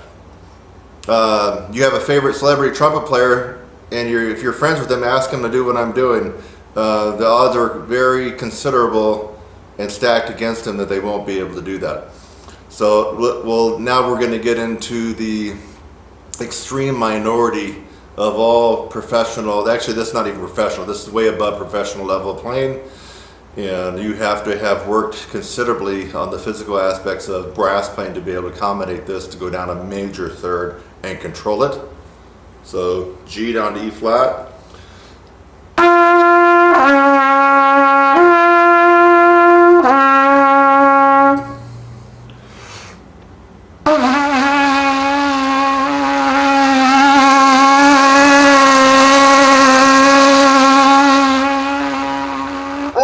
Down to quadruple piano, ladies and gentlemen. Again, quite an exhibition in resiliency, malleability, flexibility, powerful. What other kind of adjectives can I come up with this? It's just, you really have to have excelled way above the typical professional, commercial, or orchestral player to be able to do this. But with this technique, you can. It's not going to happen overnight. But what is going to happen is as you keep working on this, you're going to notice that your sound opens up. Your flexibility just becomes like a hot knife through butter as you go through all registers of the horn, and the facility of the horn is just going to be a piece of cake. Of course, your range is going to improve. I think that this would be especially good for orchestral players because I have a feeling that you're going to be able to open up and get that more brassy resonance on the mid and lower middle register of the horn, which is where a lot of this orchestral music is played, especially if you're not principal trumpet. So this could be very beneficial if you totally don't like the commercial and jazz idiom of playing and you're more into the classical. This could really benefit you in this particular register. Now let's go to no man's land. We're going to go down to perfect fourth. Man, this is like super deep. This is like the 12-foot deep end of the pool where the high dive is. So here we go.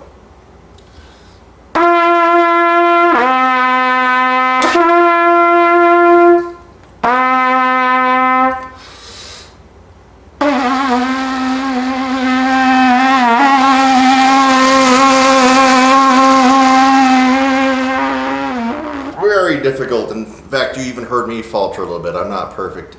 I'm close to perfect, but not. No, just kidding. Just kidding. Well, when it comes to looks, yeah, that's been pretty close. But when it comes to playing, yeah, I have my problems, just like everybody else. So I guarantee you, most of you are not going to be able to do that, but you do not need to be depressed because you can start just on the F sharp in this progression down from middle G, second line middle G for trumpets. Everybody else you can transpose to the notes in your instrument. That would be practical. I've just thrown it out here. For example, probably for trombone, I probably would be playing first position F. That's fourth line F in the bass clef staff. For trombone people, I would probably start right there, first position, and then of course you're going to have to bend it down without moving the slide, right? So you're going to find it very, very difficult. But that's just an example if you're playing another brass instrument. Now let's go for the quintessential granddaddy gold medal Olympic winner. If you can get this one and control it, and I gotta be honest with you, sometimes and some days I can't get this one. That's how difficult it is. But that would be going down the tritone from G down to C sharp, D flat, and harmonic. This is almost a nightmare to try to do on a regular basis and be consistent, but I'm going to go ahead and give it a shot right now. So we're playing our G down to D flat.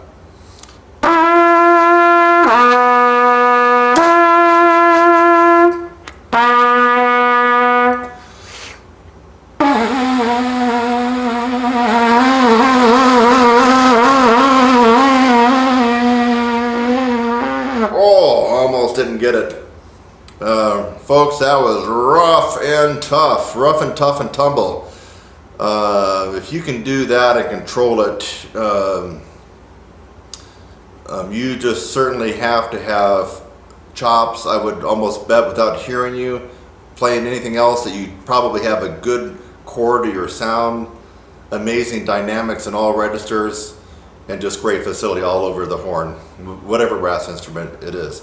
So this was Kurt Thompson with another amazing proprietary and unique tip, trick, and technique for brass players that you've never heard before, and the date of this video will be its copyright. No one else has done the deep frozen lip bend. Try it, you'll like it, comment below. I'll see you in the next one.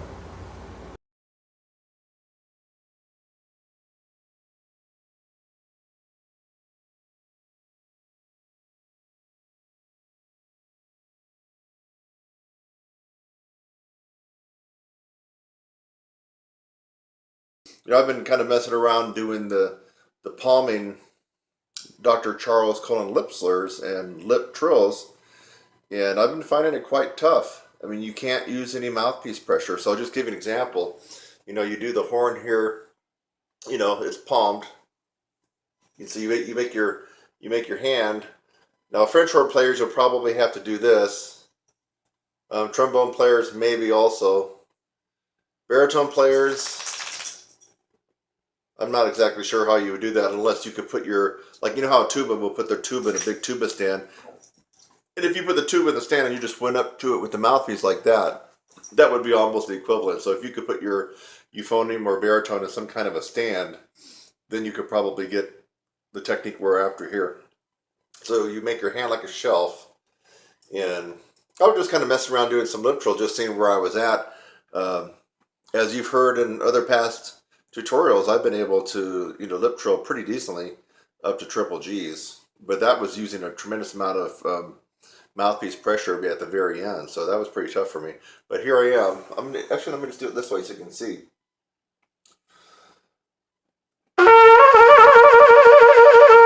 That's C to E, easy. Obviously that's E to G, G to B flat,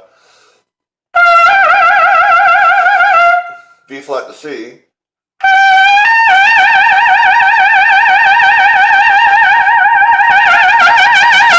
okay, so that was B flat to high C. Now, also I'm doing these rather loud. I would say that was just pushing probably forte. You're not going to get too much out of your lip trills in the Charles Conan book if you're playing them pianissimo or piano. I recommend all my students that were at least at the MF mark. MF to F is good. Probably fortissimo is not good. You're going to be blowing so loud, you're going to be defeating the purpose of the technique. So keep these around MF to F. So that was a B flat to high C. So palming. Now look how I got it. I don't know if you can see. I'm only using the weight of the horn, and I'm not doing this. I'm not grabbing and pulling. There we go. Let's try to go a little higher.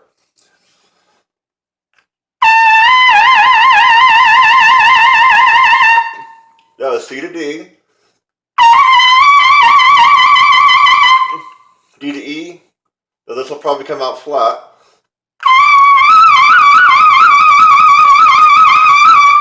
And then, geez, I don't even know if I can make this last one.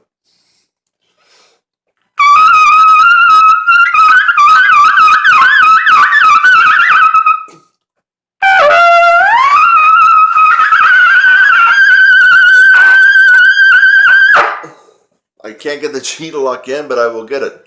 So I was going for the trill from F to double G. I think it kind of came out. It got a little bit weak. Let's see if I can get it again.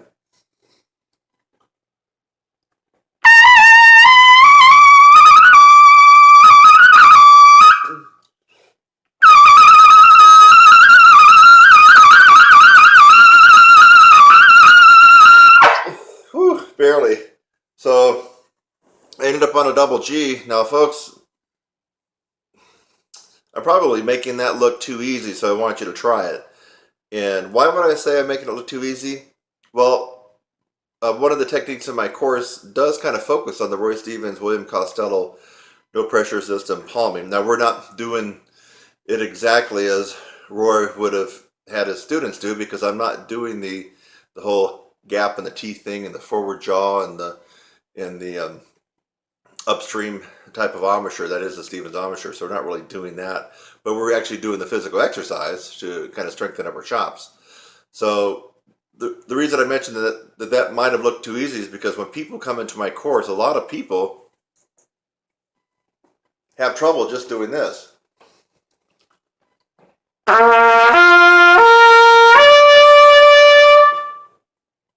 Just going to the E. Now that's just a slur going up.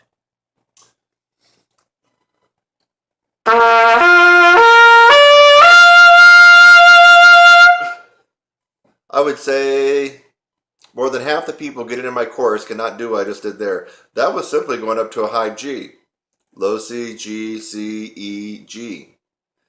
And to go up the next one, now we're going to whittle out almost all people that start my course.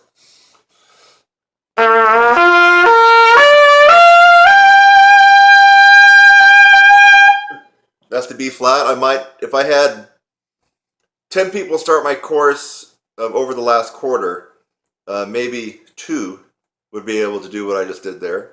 And then finally,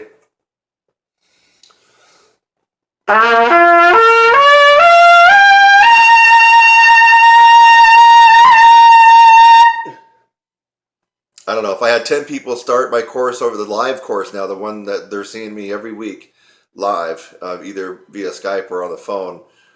Maybe one would be able to do what I just did right there. And that's just a maybe. So take this technique to heart in this drill, and it's a good challenge. I mean, we're all brass players, and it seems like brass players, and especially trumpet players, like a good challenge in the competition and to challenge ourselves. And wow, can you think of a better challenge than this? Yeah, because I mean, come on.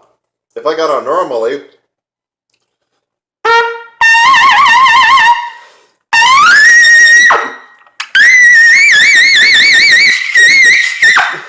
I mean, what the hell? I just did that lip trill from double C to double D, and if I warmed up a little bit more, I know I can go another 3 or 4 steps higher because I'm playing normally and got the right pressure that I want. So this shows you. You saw that I kind of thinned out going up to that double G, lip trilling it. So if I can go an octave higher playing normally, there's something to this technique, and I highly recommend that you start playing around and challenging yourself. Think outside the box. Use your brain. You have to constantly keep moving upwards and expanding everything and advancing your horn. It doesn't stop. It hasn't stopped with me. I'm still looking at areas. Right now I'm looking at the jazz area. Although I feel like for a guy that's, done it I'm not even really seriously doing it, but I am looking at it. I am doing some different things with the jazz and jazz improvisation. And I feel like the little effort and input that I've done has actually got me, a couple of spots upwards. So now, do I really have to do all the jazz? No, because I have classical skills and commercial skills that tend to put me ahead of the pack and make me stand out. But I'm not satisfied with that because I want to keep expanding, keep improving. And so I'm looking at the jazz as kind of a last frontier for me. And I've been noticing when I've just been kind of fooling around playing with some of the legends of jazz, the living legends, it's at the point now where I feel like I'm kind of hanging in there with them. I mean, just on some of the recordings, and I'm like, wait a minute, I'm able to hang in there with these guys. And jazz is definitely not my forte now. Who knows? Maybe down the road it will be. So the whole idea is you keep trying different things and experimenting and adding different things to your regimen to keep improving. What is the opposite of that? The opposite of that would be to, for 30 years, pull out your Claude Gordon book and be doing this. On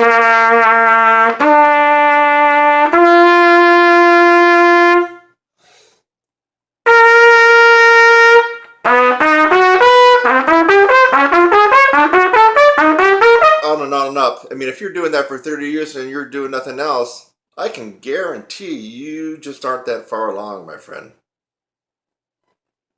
Be smart. I'm Kurt Thompson at TrumpetSizzle.com, and here on YouTube, you're a brass instructor. I'm a professional trumpet player and teacher, and I want to ask you a question. Would you like to learn how to skyrocket your range, improve your endurance, and reduce mouthpiece pressure? At the very least, you should discover that improving range and endurance is a process. It is not one book you're going to read, not one ebook. It's not one lesson you're going to take with a celebrity trumpet player. It is a process that you will have to go through. If you're willing to go through this process, I can almost guarantee that you will get fantastic results on this instrument or any brass instrument. And for right now, I would just like for you to subscribe to my channel. Look down below and click the subscribe link. I would love to have you as a subscriber on my channel, Your Brass Instructor. I'm Kurt Thompson. I'll see you in the next one.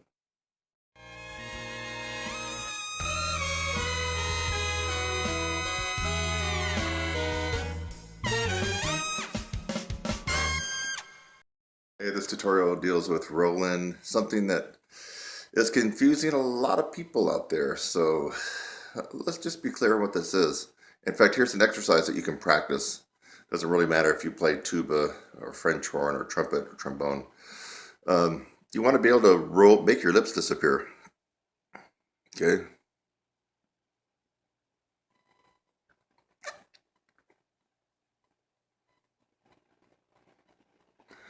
That's a double C Roland position.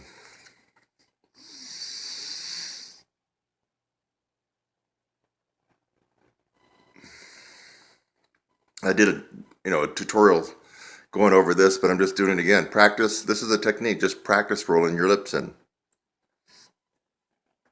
If you can't do that, you're not going to be able to play in the upper register that well or with a lot of ease. You got to be able to roll in. Teeth are shut. Don't be confused and think that you're doing this.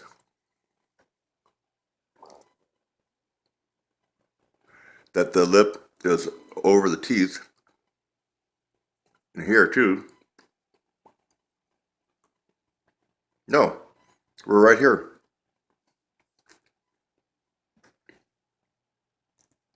See, teeth were shut. They're open for me to roll in. Open, roll in. Now they're over the teeth. I shut the teeth. So, a technique for you that would be a value is to make sure you get the roll in. And if you can't do it this way, you're not going to be able to do it on the horn in real time. So this is kind of a bike with training wheels right now. You're not using the horn, you're just practicing the roll in. Double C, that's a double C roll in right there. High C probably would be, well for me anyway, would be probably high C. Double C. Hope you enjoyed this close-up of my lips. I'm Kurt Thompson at TrumpetSizzle.com, and here on YouTube, you're a brass instructor. I'm a professional trumpet player and teacher, and I want to ask you a question. Would you like to learn how to skyrocket your range, improve your endurance, and reduce mouthpiece pressure? At the very least, you should discover that improving range and endurance is a process. It is not one book you're going to read, not one ebook. It's not one lesson you're going to take with a celebrity trumpet player. It is a process that you will have to go through. If you're willing to go through this process, I can almost guarantee that you will get fantastic results on this instrument or any brass instrument. And for right now, I would just like for you to subscribe to my channel. Look down below and click the subscribe link. I would love to have you as a subscriber on my channel, Your Brass Instructor. I'm Kurt Thompson. I'll see you in the next one.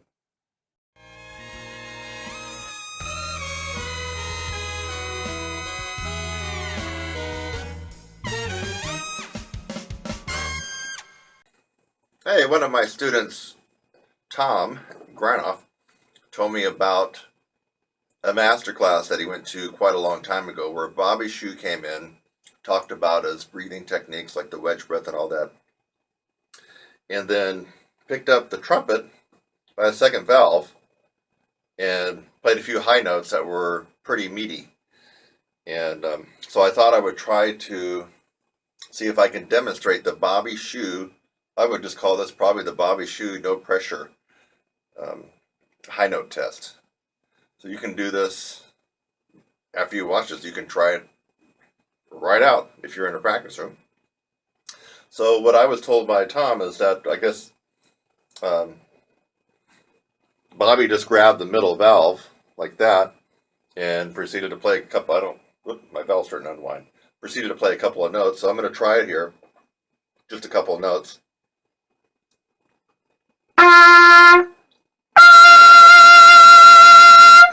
G.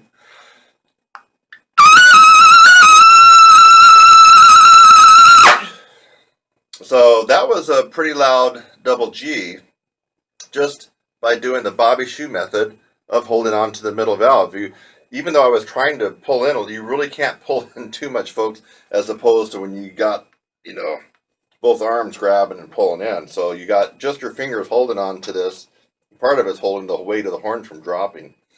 So anyway, that's the Bobby Shue no pressure high note test. You saw it here probably for the first time because I just found out about it from Tom Granoff. Thanks, Tom. Thanks again for watching this video. I hope that you got something out of it. Sometimes I make a video just to make you laugh. A lot of times I make a video to educate you on something and maybe even help solve a problem.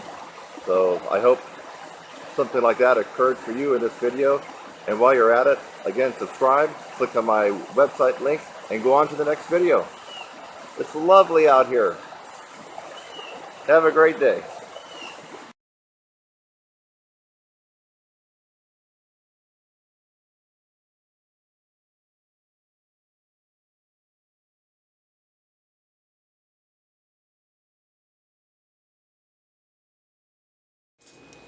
This exercise is meant to increase your endurance, in a huge amount, and your range, and you have to actually work.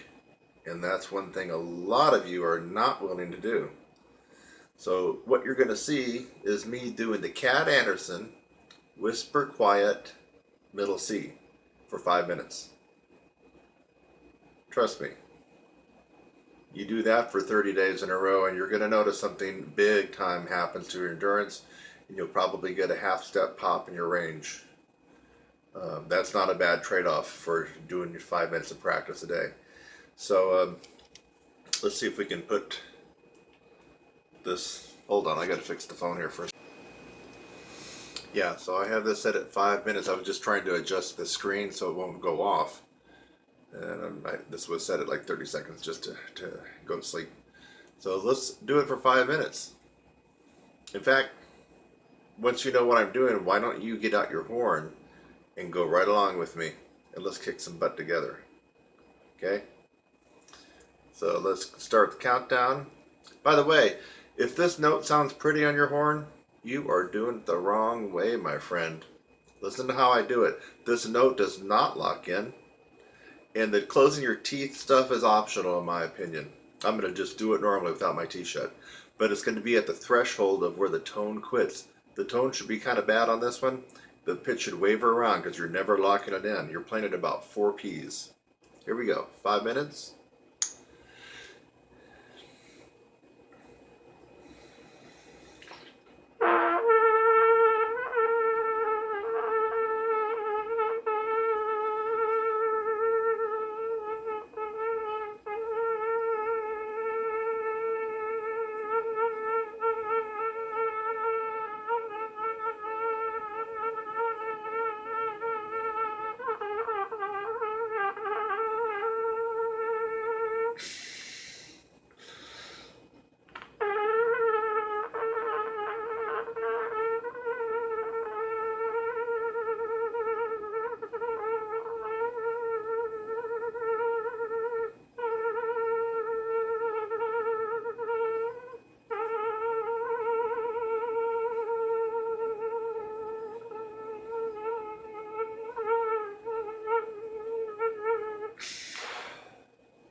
You want to get some serious range and endurance, then you need to man up. Or if you're a gal, you need to woman up. I mean, you need to work your butt. You try that exercise I just did and watch how it exhausts you. Basically, you're not breathing for 5 minutes. That is a Cat Anderson Whisper Quiet 5-minute C. It's an advanced technique in my course. And I'm here to tell you, you do that once a day, like I did, 5 minutes for a month. You might double your endurance and you might throw a half step on top of your range just for 5 minutes a day. But you're going to work. Did it look easy? You do it. And you do it for 30 times in a row for a month. But when you have that extra range and that double of endurance, then you got to come back and thank this guy right there on this video, okay? You make a comment. If you haven't subscribed, you should subscribe right now. And you come back in the middle of January with more power, a little bit better range, and a lot more endurance, and you make a comment right there for everybody to see that it does work. Kurt Thompson, TrumpetSizzle.com, and I was just doing the Cat Anderson 5-minute Whisper Quiet C.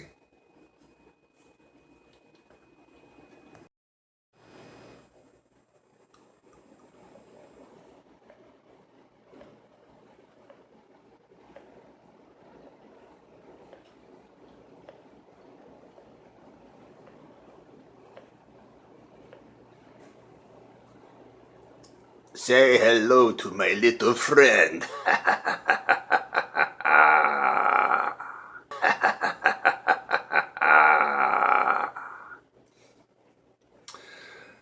Yes, folks, I found this little contraption online, and I'm going to be doing an experiment, so I'm going to make a couple of subsequent videos on this to let you know what happens.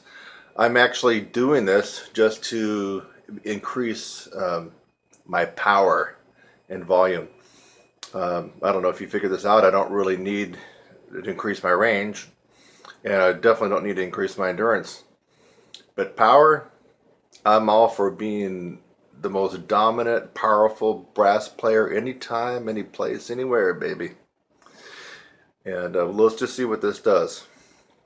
I just did like, 10 reps of that, and feel there's something going on.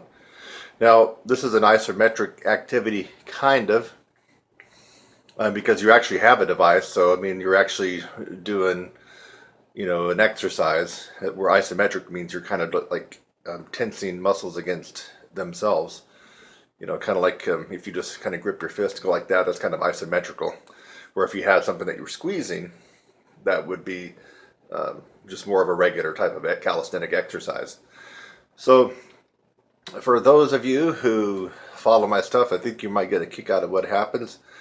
I like to give things a decent amount of time, so I'm going to give this little contraption here about a month to see what happens and see if I notice when I get ready to blow. In fact, I might get out my old trusty decibel meter. Remember that one from a couple years ago?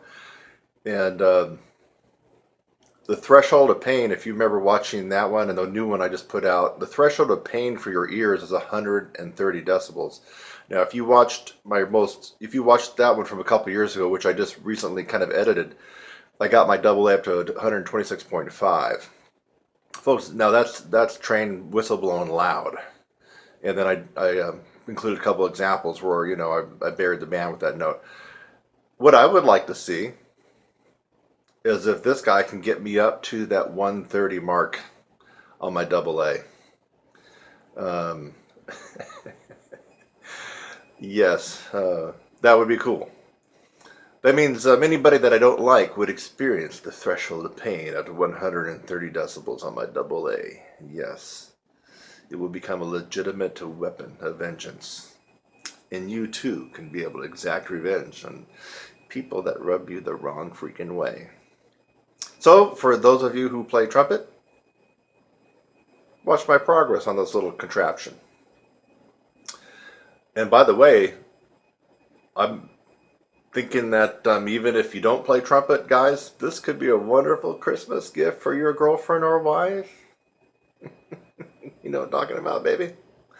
Yes, so even if she doesn't play trumpet or is not a musician, you still may want to order this for her.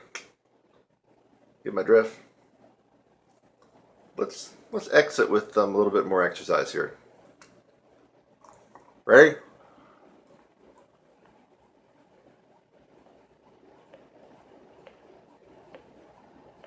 Thanks again for watching this video. I hope that you got something out of it. Sometimes I make a video just to make you laugh. A lot of times I make a video to educate you on something and maybe even help solve a problem. So I hope something like that occurred for you in this video. And while you're at it, again, subscribe, click on my website link, and go on to the next video. It's lovely out here. Have a great day.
How about, let's see if I can get my double A up into the 120 range as well.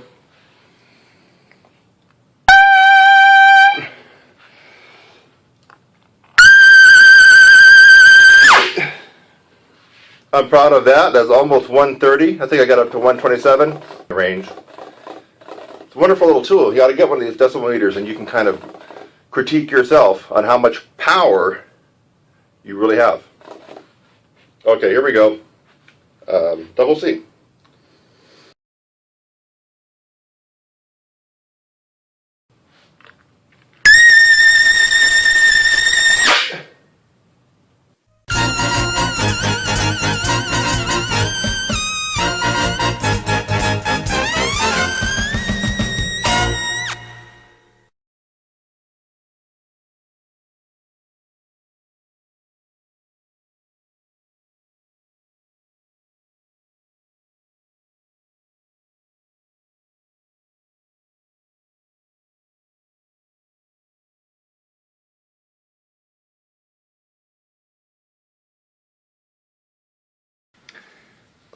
Lip buzzing is a poison, so you really have to be careful.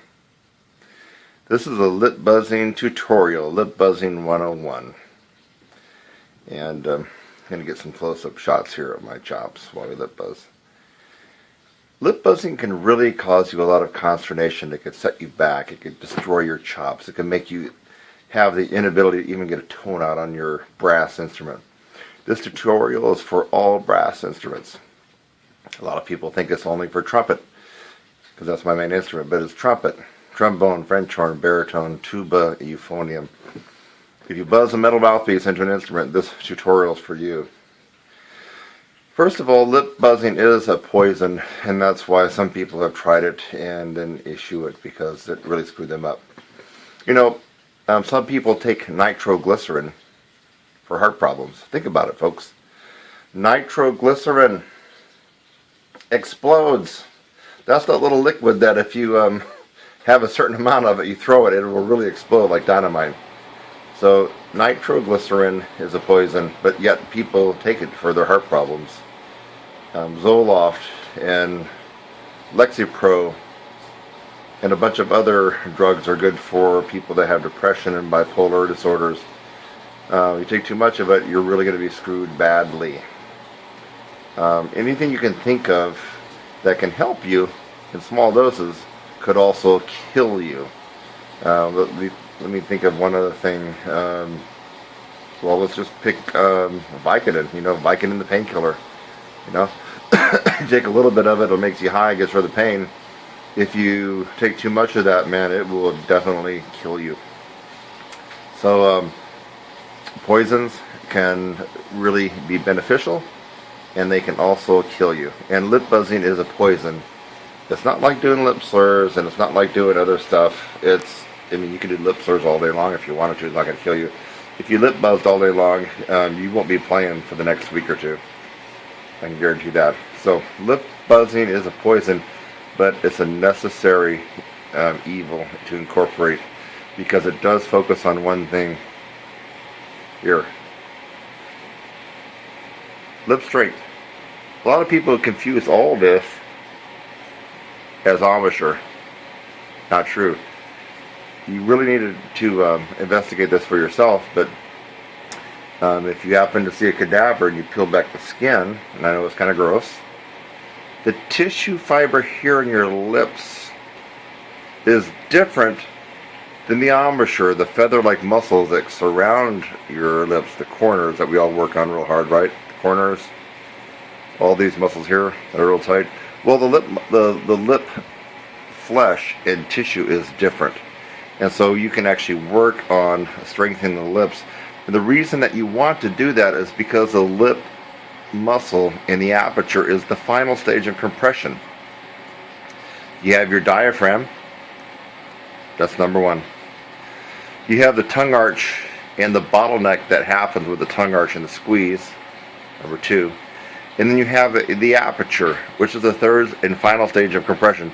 The aperture is just a fancy word for the little hole. That's the aperture right there. The little area where the air comes out and goes into your mouthpiece. That's the aperture. Excuse me. Those are the three stages of compression. And you must work on all of those if you want to get a good tone, good power, and of course good range and endurance. If you fail on one of those, you're going to be lacking. And a lot of people tend to fail on the aperture part. Basically what happens is if you don't have a strong lip strength here, when you blow enough air through the mouthpiece, your lips will blow apart. What happens when your lips blow apart? When your lips blow apart, you have more air going through the aperture, but at a slower velocity. So think about that. Your lips blow apart slightly. It's not exaggerated, but they blow apart enough to slow the air down. You get more air through the aperture, and your range goes down. Okay? What happens? You end up cramming the mouthpiece against the horn. Cramming the mouthpiece against your lips, and your lips start swelling. Your endurance goes out the window, and you end up having a bad night of playing. So, lip buzzing 101. You really need to get involved with lip buzzing. But the thing about it is a poison. So if you lip buzz 30 minutes, 45 minutes, or an hour, like some college professors told me a long time ago when I was in high school, I couldn't play for a couple of weeks. It screwed me up. I lost range, endurance. It's horrible. It took me years and years and years of experimenting with lip buzzing to find the right mix. So I would recommend that you check out my website, because lip buzzing and several techniques related to lip buzzing actually is incorporated into my 16-week brass upper register course. So the bottom line is you have to be able to lip buzz.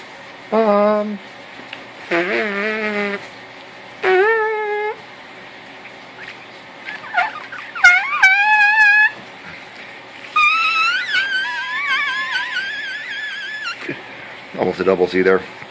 That wasn't warmed up.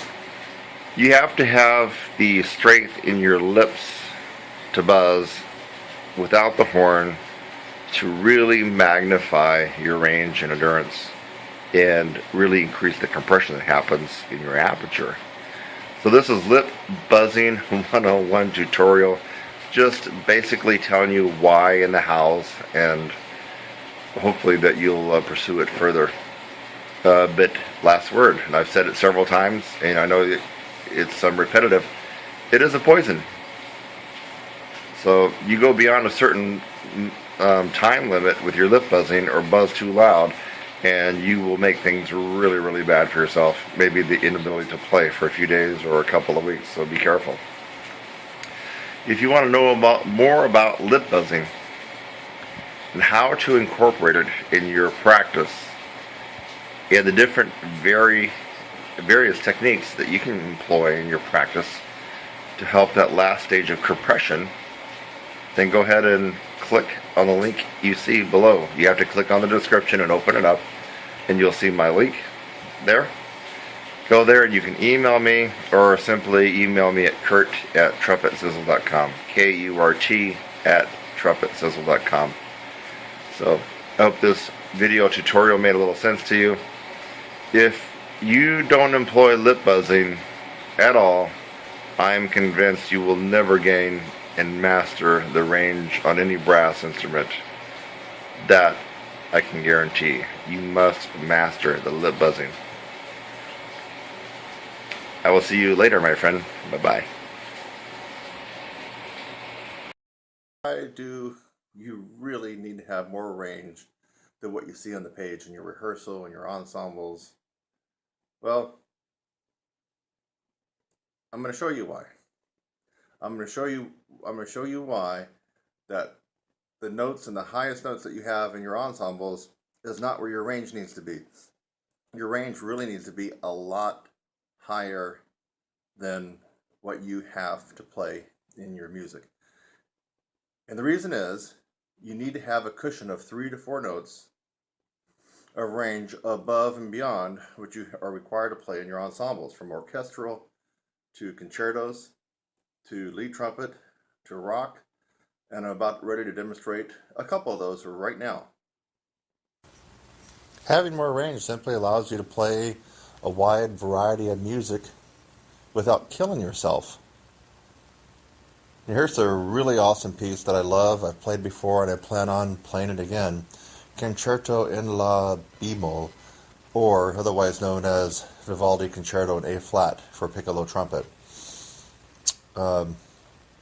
Now, I don't happen to have a piccolo handy, so I'm going to use my big horn, which means I'm going to be using my piccolo fingerings on the big horn, because this is a transposition that I'm doing, and of course some of the notes may be a little bit out of tune on the big horn.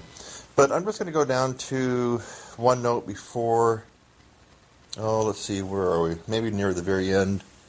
Like one note before number 3. That's the second line from the bottom of this first movement, Allegro.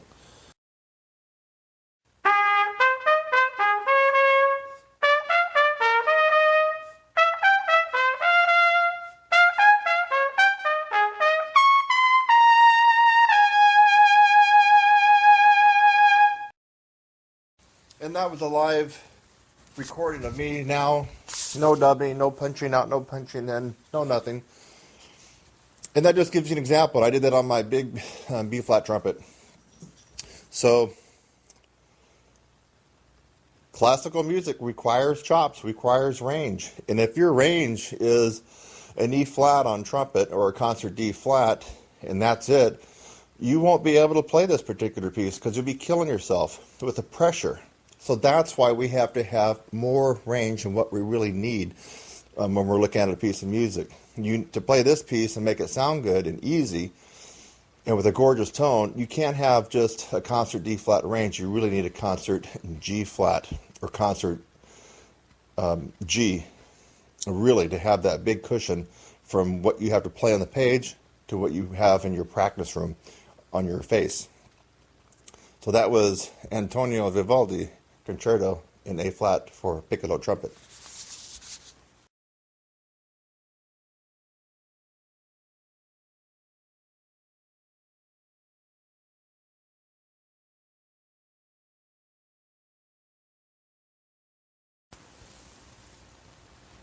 Here we're looking at near the very end of the first movement of the Humble Concerto.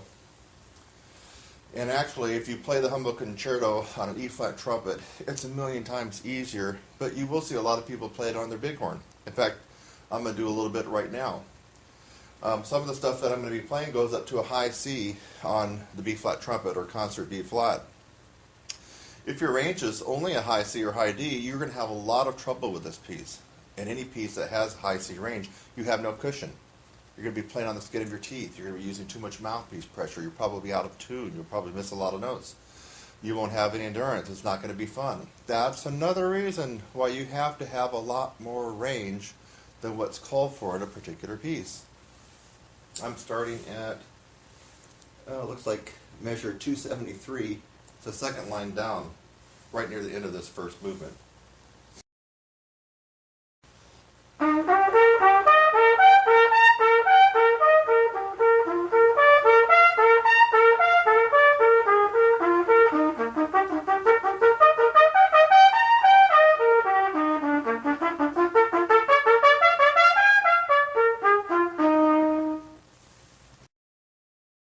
And that was just a little excerpt from the very end of the first movement of the Hummel.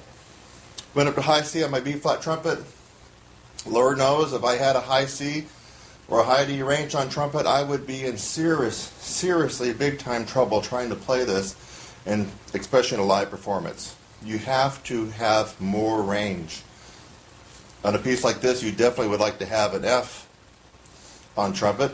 That's a concert E-flat above high C, at a minimum, to be able to go through this and make it sound easy, and also for it to be easy for you to play. Here we have a slow rock ballad. It's a second trumpet part, but don't be fooled by that, because the second trumpet part here is actually playing the lead part. As you know, Maynard's playing the solo. So Don't Let the Sun Go Down on Me, if you look at the very beginning, it's not really that horrible. In fact, this one never really gets that horrible for the lead part, which is played by the second trumpet player. But still, you have to have more than the high E flat that you're going to see there on the first line.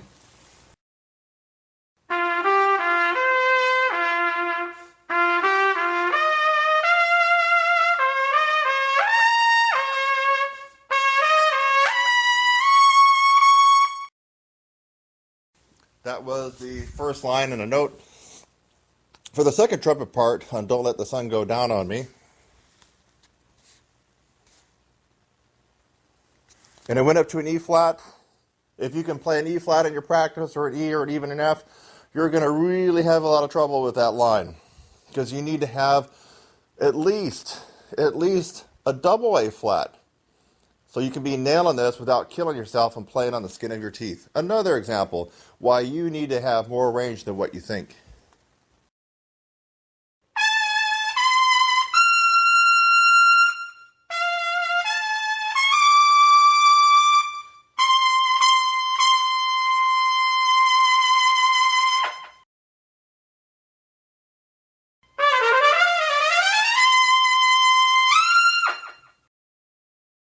That's a little lick in Birdland right after measure S.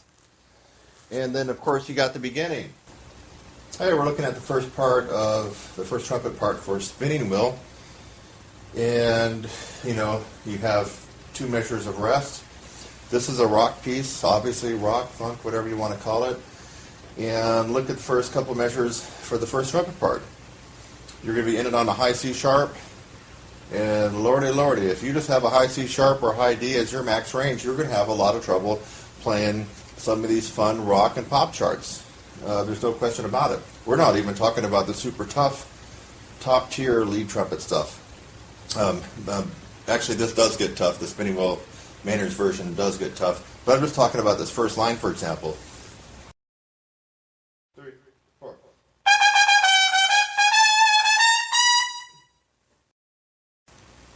To put some meat on the bone and have some sizzle, you have to have a lot more than a high C sharp or high D on your B flat trumpet to be able to play stuff like this. You really do.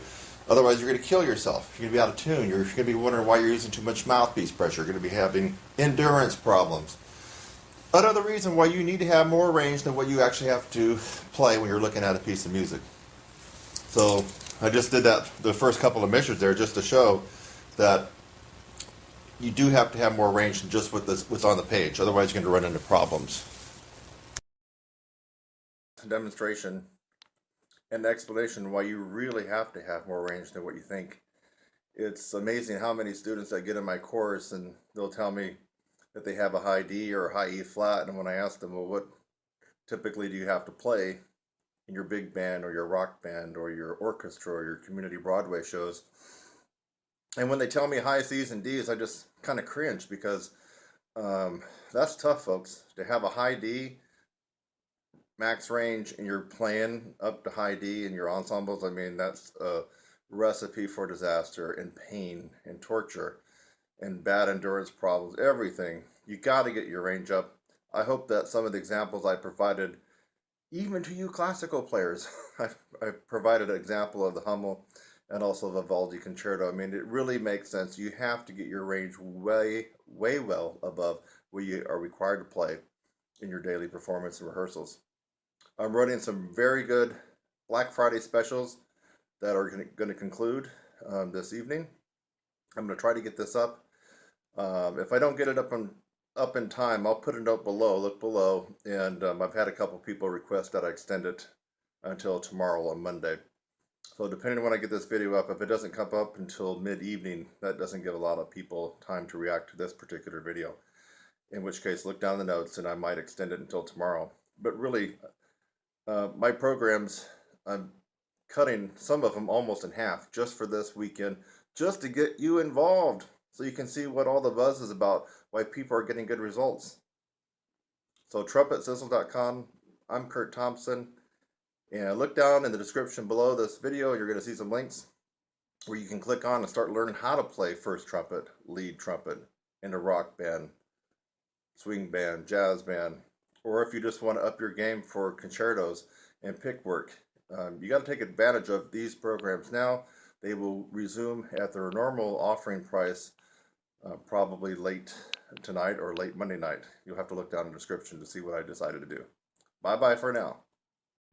So you want to play like Maynard, huh? Yeah, you and about, a million other people do too. So we're going to talk a little bit about the desire to play like Maynard, and then the reality, and some people's very close attempts to play and sound like Maynard, and some people's attempts to sound like Maynard thinking that they do, but they really don't. And we're talking about some of Maynard's most famous lead trumpet players. And some of these guys are some of the A-list players in LA and New York and Chicago. We're going to find out what the difference is. First of all, if you're listening to this and you don't have your range up to a pretty good level, I would stop this video and immediately go to my website, TrumpetSizzle.com, and get enrolled in the 16-week upper register program. You're wasting your time. Maynard is about having the acumen and the facility and the power in the upper register. And if you don't have that, then this video is just a waste of your time. It might motivate you to get busy and start working on your range. But frankly, I'm talking to people that either have already developed their range, or thinking about playing lead, or they already play lead, or they've already even tried to play some Maynard before in rehearsal or at a concert. We're going to be talking about some of the things that cause people to not sound like Maynard. In fact, I guess it was about a year ago, I had some hater idiot that said that you sound like Maynard, but why don't you play your own way? Why don't you be yourself? Why don't you do your own thing? Why are you trying to copy Maynard? And my response to this individual, without all the explicatives, like F you and mother effer and, all that kind of stuff, was pretty much this. Maynard is a style. He's not only an individual and a player, but he created a style. So that would be like asking some organist on Easter morning or in the holiday season, what in the world are you thinking? You're trying to copy, Handel. Why? Why don't you just do your own thing? Hey, what are you thinking? You're sounding like Bach. Hey, what are you thinking? That symphony's, No, it sounds like Beethoven. What are you thinking? Why don't you just play your own way? It is because some of us musicians like the style of a particular composer, era, or individual. And we want to play in that style. We want to sound like that. That is a style. So who in their right mind would play Brahms and try to sound like Scott Joplin? Right? Ridiculous. So when we're talking about trying to sound like Maynard, trying to play like Maynard, what we're really saying is we want to play with his style, in the style of Maynard Ferguson. Can anybody ever play like Maynard? No. Even the people that come closest still do not play exactly like Maynard. It's impossible. He was a one of a kind. So no matter how hard you try to copy Maynard, the best that can happen to you is you become better because you have some of the essence of his playing in yours, but you will never be a Maynard clone. Nobody is. Let's get that out of the way. So when we're trying to play in a particular style, we can call player Maynard Ferguson a style. He had a style, and his style was very smooth, rounded, singable, powerful style, and which is not a lead trumpet style, and that's where the problem is for you folks that already play lead, that already have range. And I'm going to do some demonstrations on what I've heard. People, and I'm talking about some high-powered, high-caliber people that came from Maynard's band, and one of them gets all the gigs in LA, seems like, gets just about every gig, and he's been featured on several Maynard. He's never done a Maynard tribute. A Maynard tribute means you got to get out there and face the audience, in my opinion, at least 8 Maynard songs by yourself. That's a Maynard tribute by one individual. So this particular person I'm talking about has never done a Maynard Ferguson tribute like I have, like Eric Miyashiro has, like a guy up in New York, Ron Reski, has. But this guy is a top dog in LA. I think we all know who we're talking about, but I'm not going to mention names. He's never done a Maynard Ferguson tribute. 8 songs on a concert at least. And no stand. If you're going to play in the style of Maynard, you do not use a stand and bury your freaking head in the stand. Hello? Are you kindergartners out there? Maynard was not only about his style, but he was about his connection with the audience. I think on some new charts you might have seen him go over there and glance at his stand, possibly, but on the songs that he knew well, he got right out there in front and wanted to connect with the audience. And being buried in a stand, like you're the studio sight-reading fool that you are, you know who I'm talking about, Mr. LA guy, that's not Maynard. If you have to have your eyes locked on every note on a solo that you've been playing for 20 years by Maynard, that's not Maynard. Okay, you just totally missed it. So, playing Maynard is in playing a particular style. It doesn't mean that you're going to turn into a Maynard clone. You let me know when you find someone that's turned into a Maynard Ferguson clone that plays exactly like Maynard. I want to find out who that would be because so far that's never happened, ever. So, now that you know what we're talking about playing in a particular style, the Maynard Ferguson style.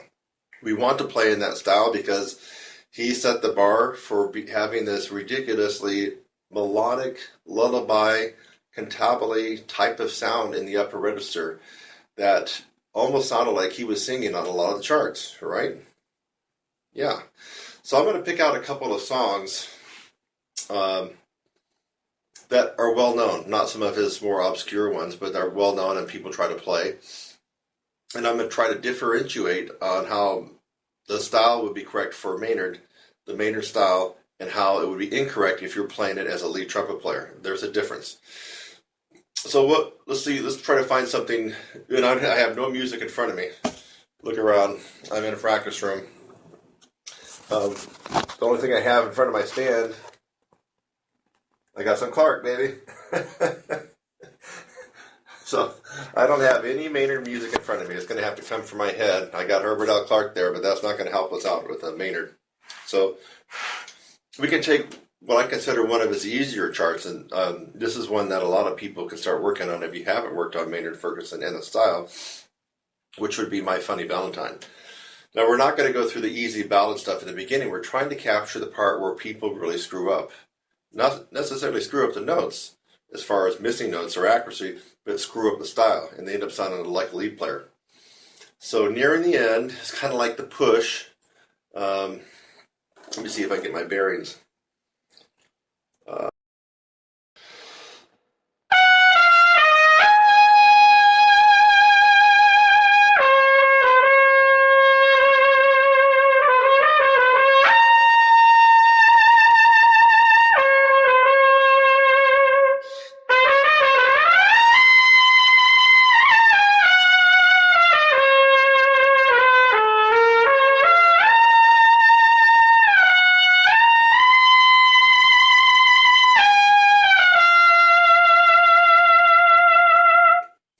Okay, that's a very sweet singable part in My Funny Valentine near the end that Maynard just sounds wonderful on. And I've actually gotten pretty close of capturing the Maynard style